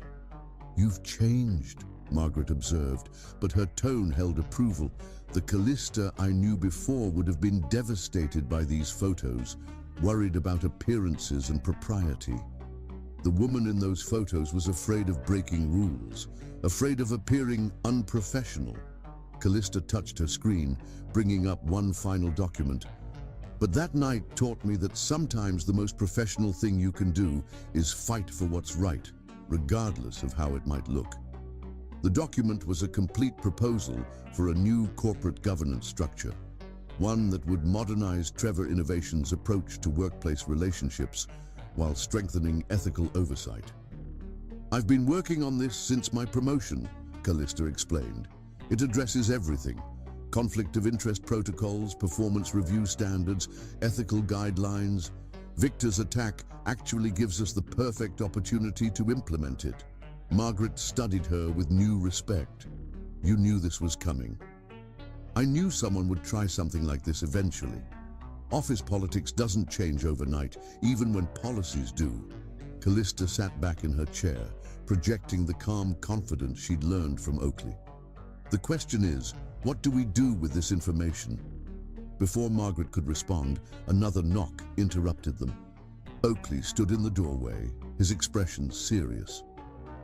I just heard about Victor's plans for tomorrow's board meeting. Callista met his eyes across the room, seeing the mixture of concern and pride there. Perfect timing. We were just discussing how to handle it. He entered, closing the door behind him. The energy in the room shifted with his presence, but not in the way it once would have. This wasn't CEO Oakley Trevor entering his executive assistant's office. This was her partner, joining a strategic discussion as an equal. I assume you've already figured out 3 different ways to handle this? His smile held intimate knowledge of her capabilities. 4, actually. She turned her monitor so he could see the documents. Though I think option 3 has the most potential for long-term positive change. Margaret looked between them, shaking her head in amazement. You two really are perfect for each other, aren't you? She makes me better, Oakley said simply, moving to stand behind Callista's chair, both professionally and personally. And he taught me that following your heart doesn't make you less professional, Callista added, reaching up to squeeze his hand. It just makes you more authentic. So, what's option 3? Margaret asked, pulling them back to the matter at hand.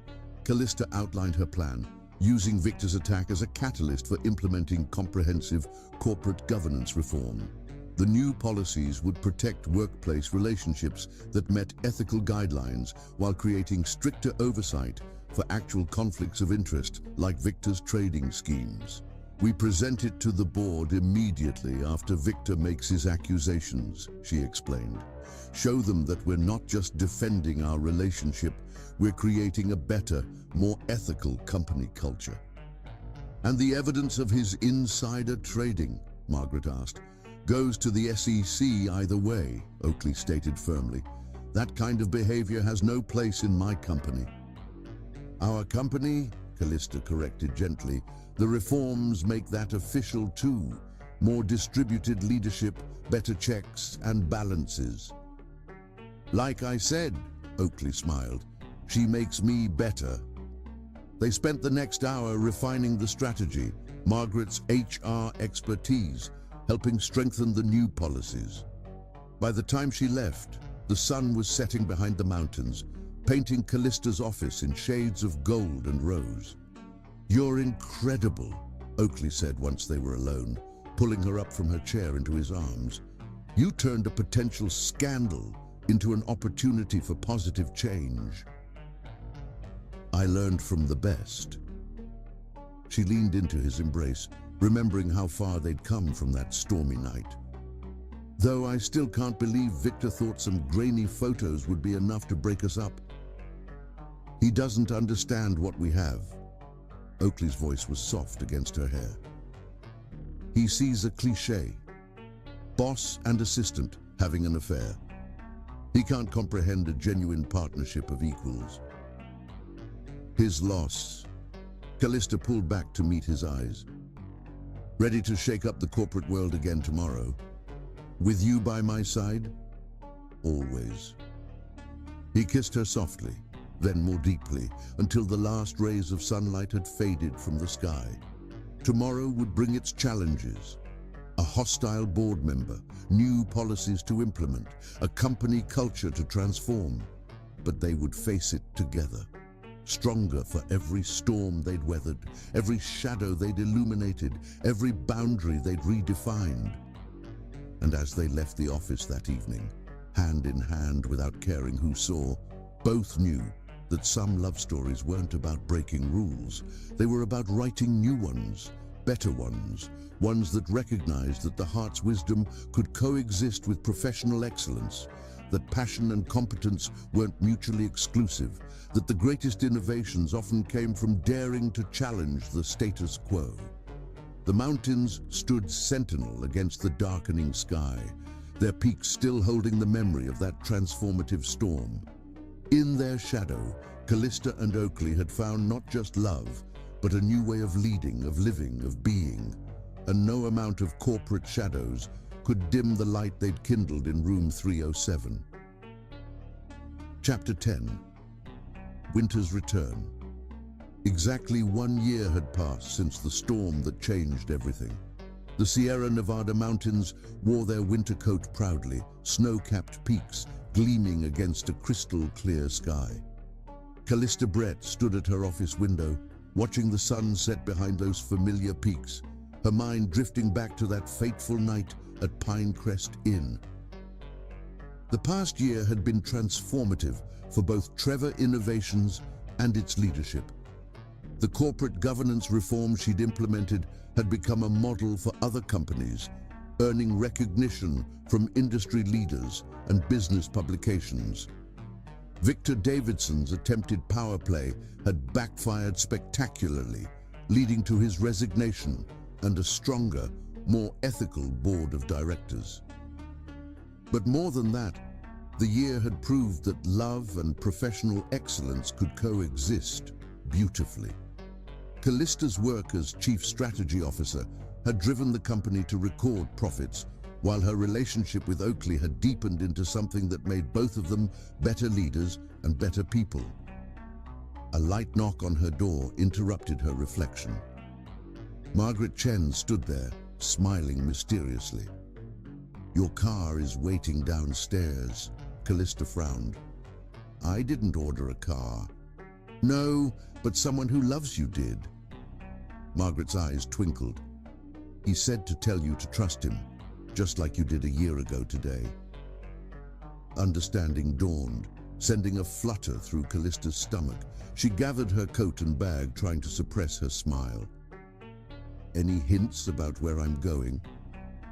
"Just that you might want these." Margaret handed her a small overnight bag. "I took the liberty of packing some essentials, including that blue silk nightgown you bought last month." "Margaret!" Callista felt her cheeks warm, even as she accepted the bag. "I can't believe you've become his co-conspirator.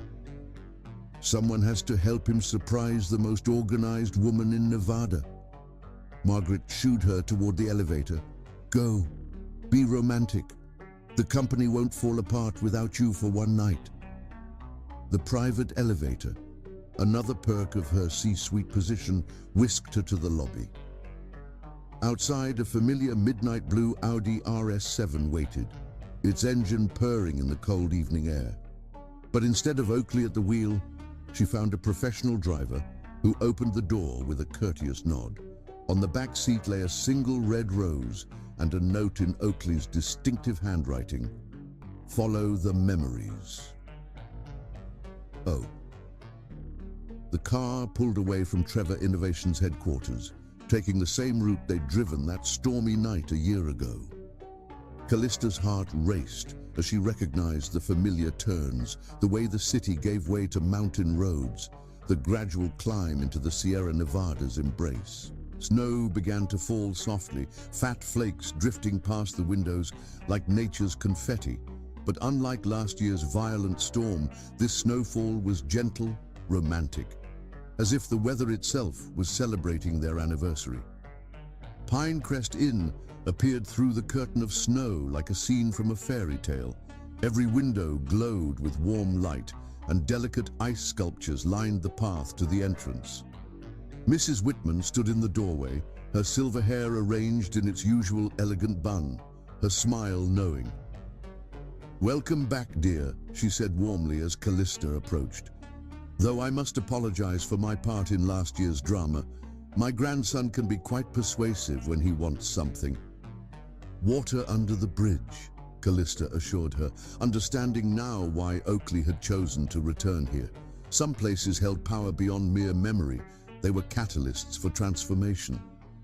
"Is he room 307? Mrs. Whitman's eyes twinkled. "Some things are meant to come full circle." The stairs creaked familiarly under Callista's feet as she climbed to the third floor.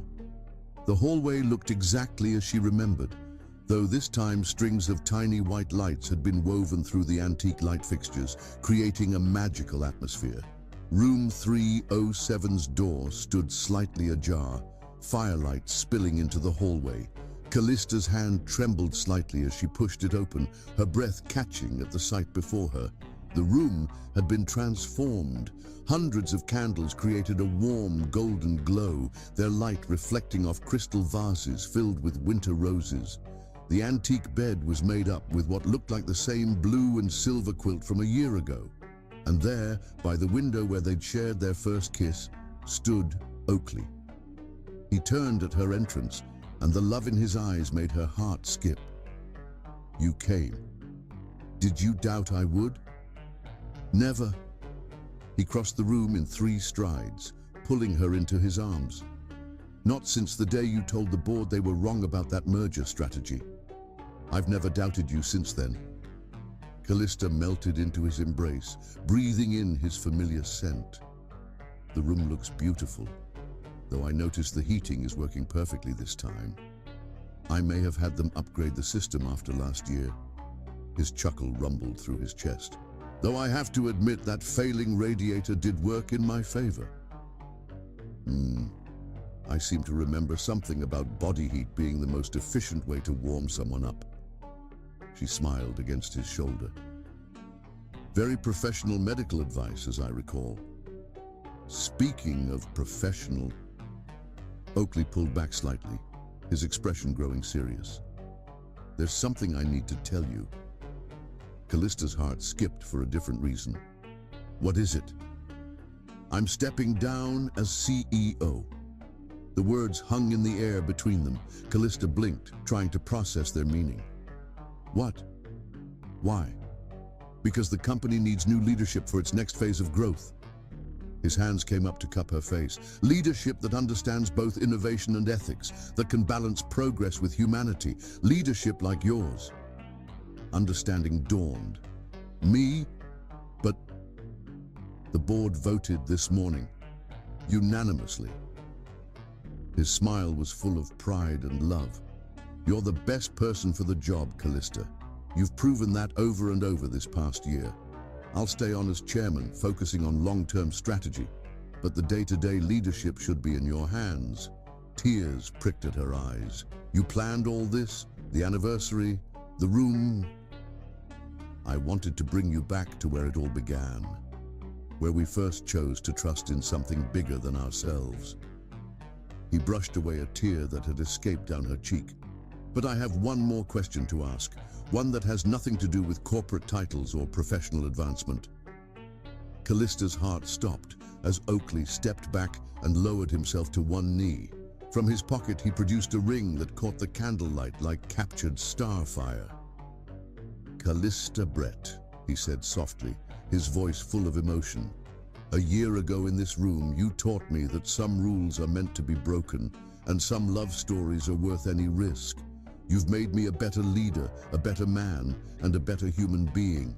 Will you make me the happiest man in Nevada and agree to be my wife?" Time seemed to stand still, just as it had that first night. The snow fell softly outside, candles flickered, and 2 hearts beat in perfect synchronization. Callista looked down at this man who had transformed from her boss into her partner, who had proven that love could coexist with ambition, who had helped her become the woman she was always meant to be. "Yes," she whispered, then louder, "Yes." The ring slid onto her finger as if it had always belonged there. Oakley stood and pulled her into a kiss that tasted of joy and promise and future mornings. Outside, the snow continued to fall, blessing their reunion with winter's gentle touch. Later, much later, as they lay tangled in the blue and silver quilt, Callista traced patterns on Oakley's chest. "Did you really plan all this? The CEO position, the proposal?" "I planned to make you CEO months ago," he admitted, capturing her hand and kissing her fingers. "You earned that completely on your own merit. The proposal... I've been carrying that ring for weeks, waiting for the perfect moment. When I realized today was our anniversary, it felt right to bring us back here." "Back to where we stopped pretending," she murmured. "Back to where we started being real." He pulled her closer. "Though I have to say, I like this snowfall much better than last year's storm." "I don't know." Callista propped herself up to look at him, love and mischief dancing in her eyes. That storm brought us together, changed everything. We would have found our way to each other eventually, Oakley said with certainty. Some love stories are inevitable. Like a CEO falling for his executive assistant, she teased. Like two people who were meant to be partners finding each other despite every obstacle. He kissed her softly. Though I have to admit, the storm did speed things up considerably. Outside, the snow continued to fall, coating the world in fresh possibility. Room 307 held them in its warm embrace.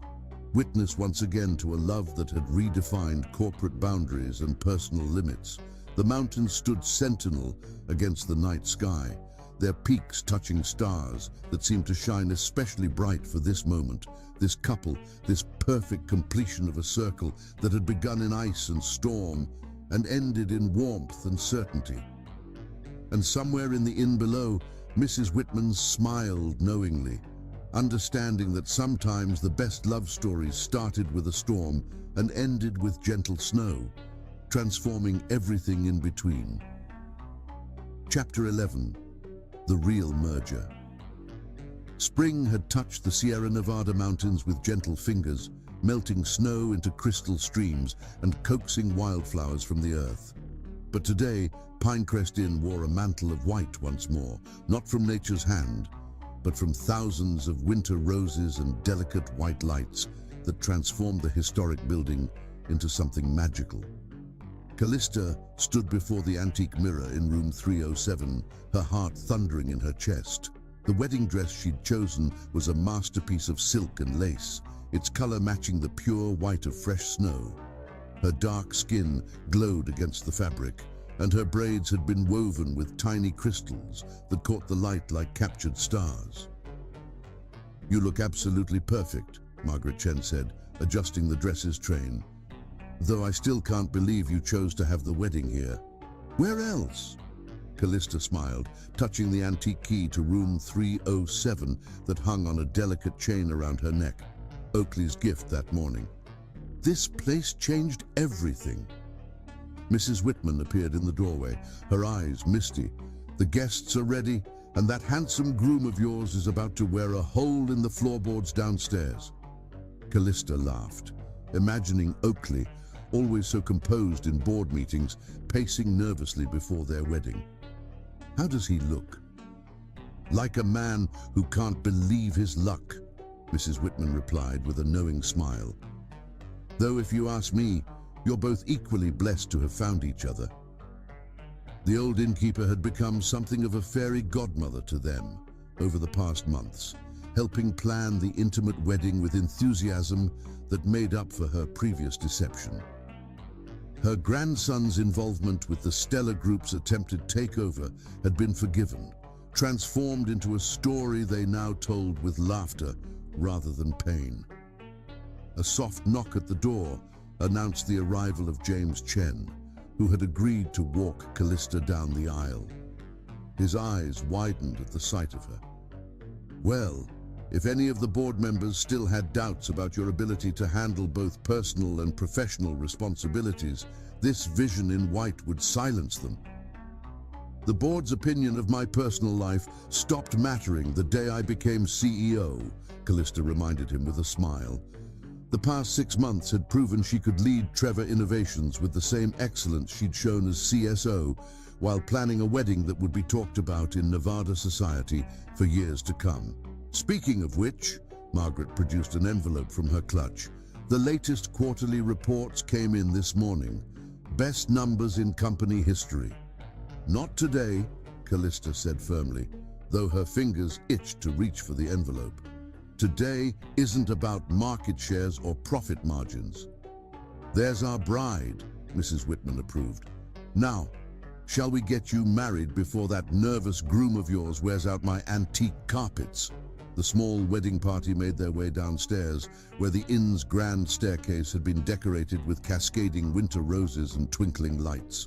Music drifted up from below, not the traditional wedding march, but a soft piano rendition of the song that had been playing in Oakley's car that stormy night a year ago.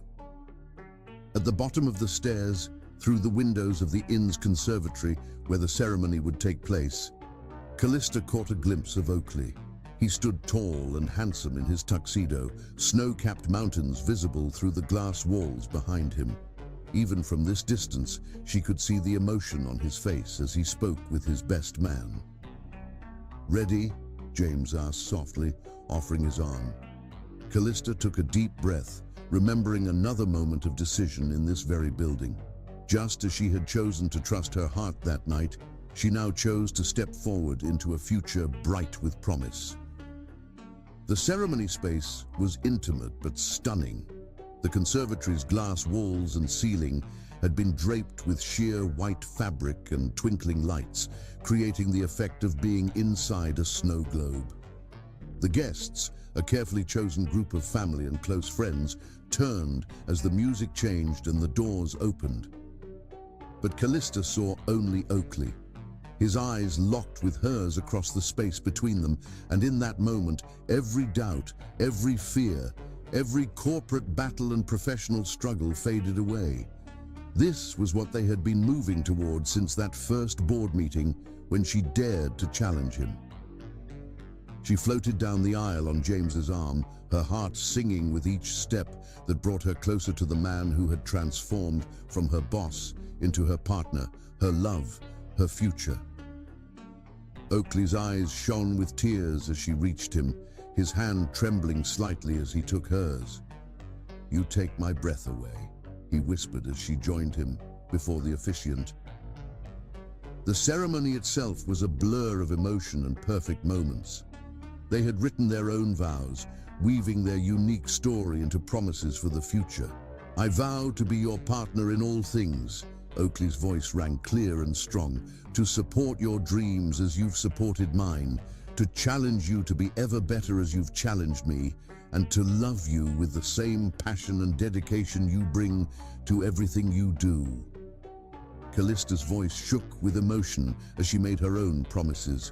"I vow to trust in us as I learned to trust that stormy night, to be your equal in love as in business, to break down any walls that try to separate us, and to face every challenge and celebration by your side."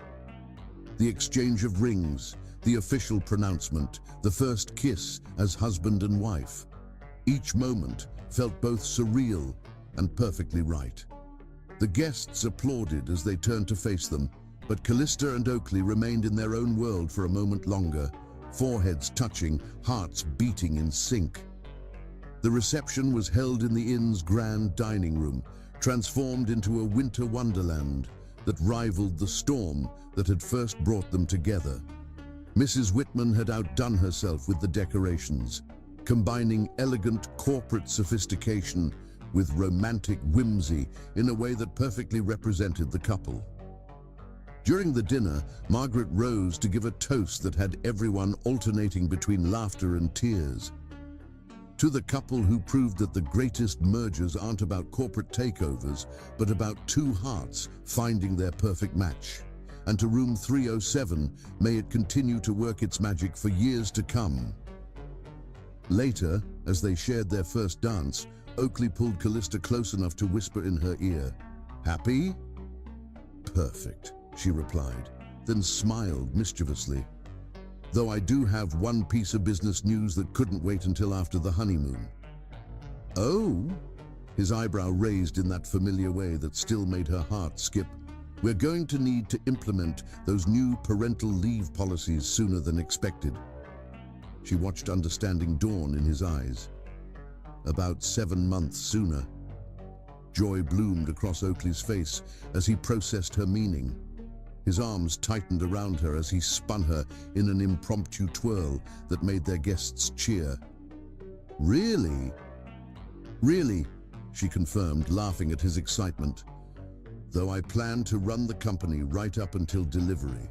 And before you protest, remember who's CEO now."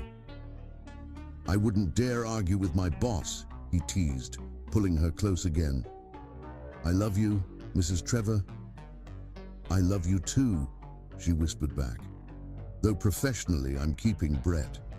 "Of course you are." His smile was proud and loving. You've built that name into a symbol of excellence, just like you've built us into something extraordinary."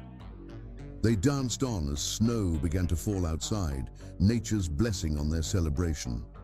The mountains stood sentinel as they had that first night, witnesses to a love story that had redefined corporate culture and personal boundaries. And in the corner, Mrs. Whitman dabbed at her eyes with a handkerchief, knowing that some guests would later swear they saw a ghostly figure nodding approval, the spirit of the inn blessing this perfect merger of hearts and futures. Chapter 12. Love's Legacy. As the wedding reception drew to a close, snowflakes continued their gentle dance outside Pinecrest Inn's windows. The last of the guests had departed, leaving behind echoes of laughter and celebration. Callista and Oakley stood in the conservatory, his arms wrapped around her from behind as they watched the snow transform the world into a pristine canvas. "Do you believe in fate?"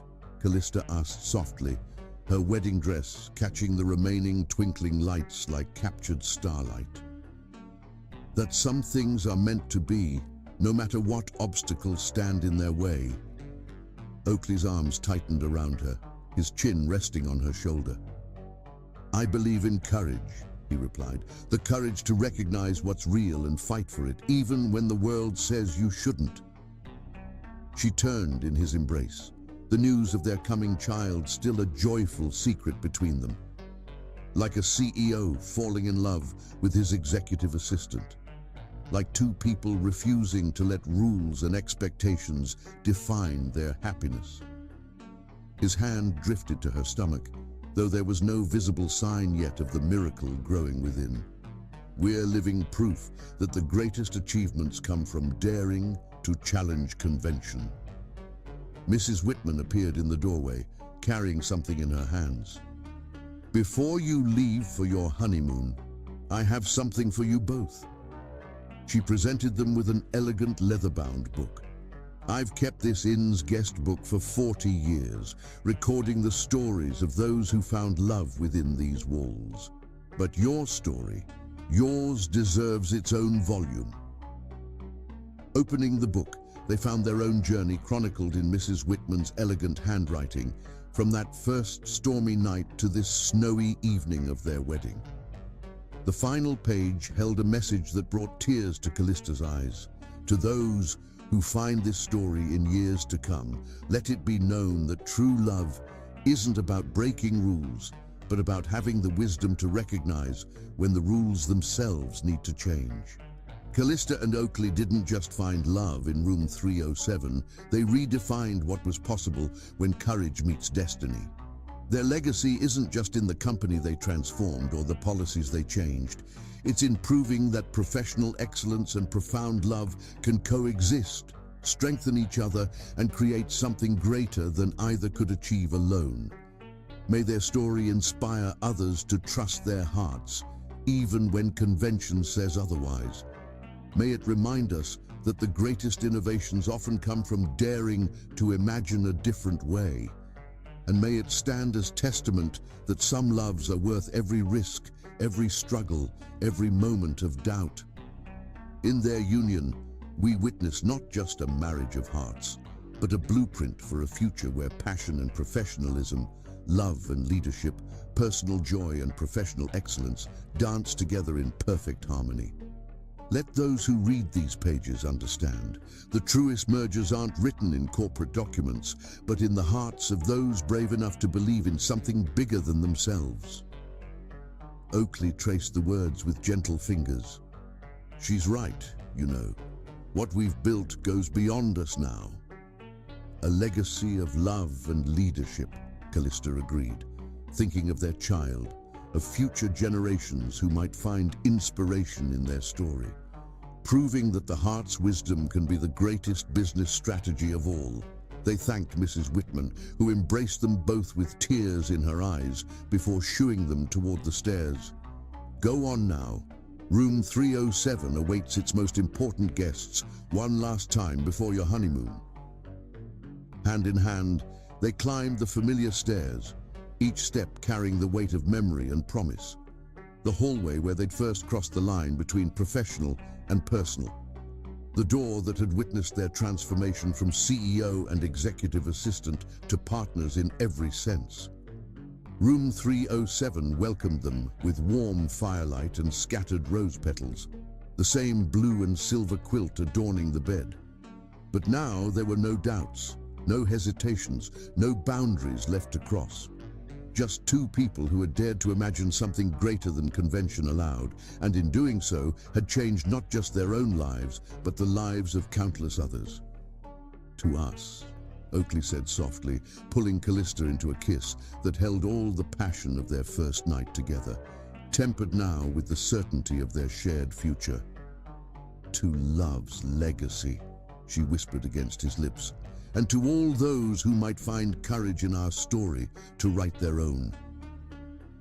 Outside, the snow continued to fall, blessing their union just as that long-ago storm had blessed their beginning.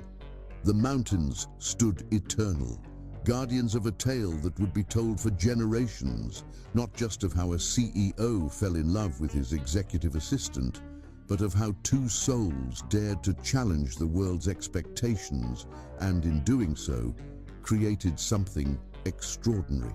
And in every snowflake that danced past the windows of room 307, in every flicker of firelight that painted shadows on the walls, in every beat of their synchronized hearts, one truth rang clear.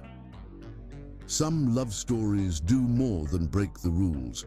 They rewrite them entirely, creating new possibilities for all who follow. This was their legacy. Not just to each other, not just to the child growing beneath Callista's heart, but to every person who ever stood at the crossroads of convention and courage, wondering which path to choose. Through their story, they offered a simple but powerful truth: choose love, choose courage, choose to believe that something extraordinary awaits those brave enough to reach for it. As the night deepened around Pinecrest Inn, as the mountains kept their ancient watch, as the snow wove its gentle blanket over the world, Callista and Oakley held each other close in room 307, knowing that their story was both an ending and a beginning, a testament to the power of love to transform not just two lives, but the very rules that govern our world. For in their love, they had created not just a marriage, not just a modernized company, but a legacy that would inspire generations to come. A legacy that whispered, some rules are meant to be broken, some loves are meant to be fought for, and the greatest achievements come from daring to believe in the power of two hearts beating as one. Their story had begun in ice and storm, transformed through courage and trust, and culminated in this perfect moment of snow-blessed promise. And in every word written in Mrs. Whitman's leather-bound book, in every policy changed at Trevor Innovations, in every life touched by their example, one truth would remain eternal. Love, when it's real, has the power to change not just two lives, but the entire world. The end. Subscribe if you loved.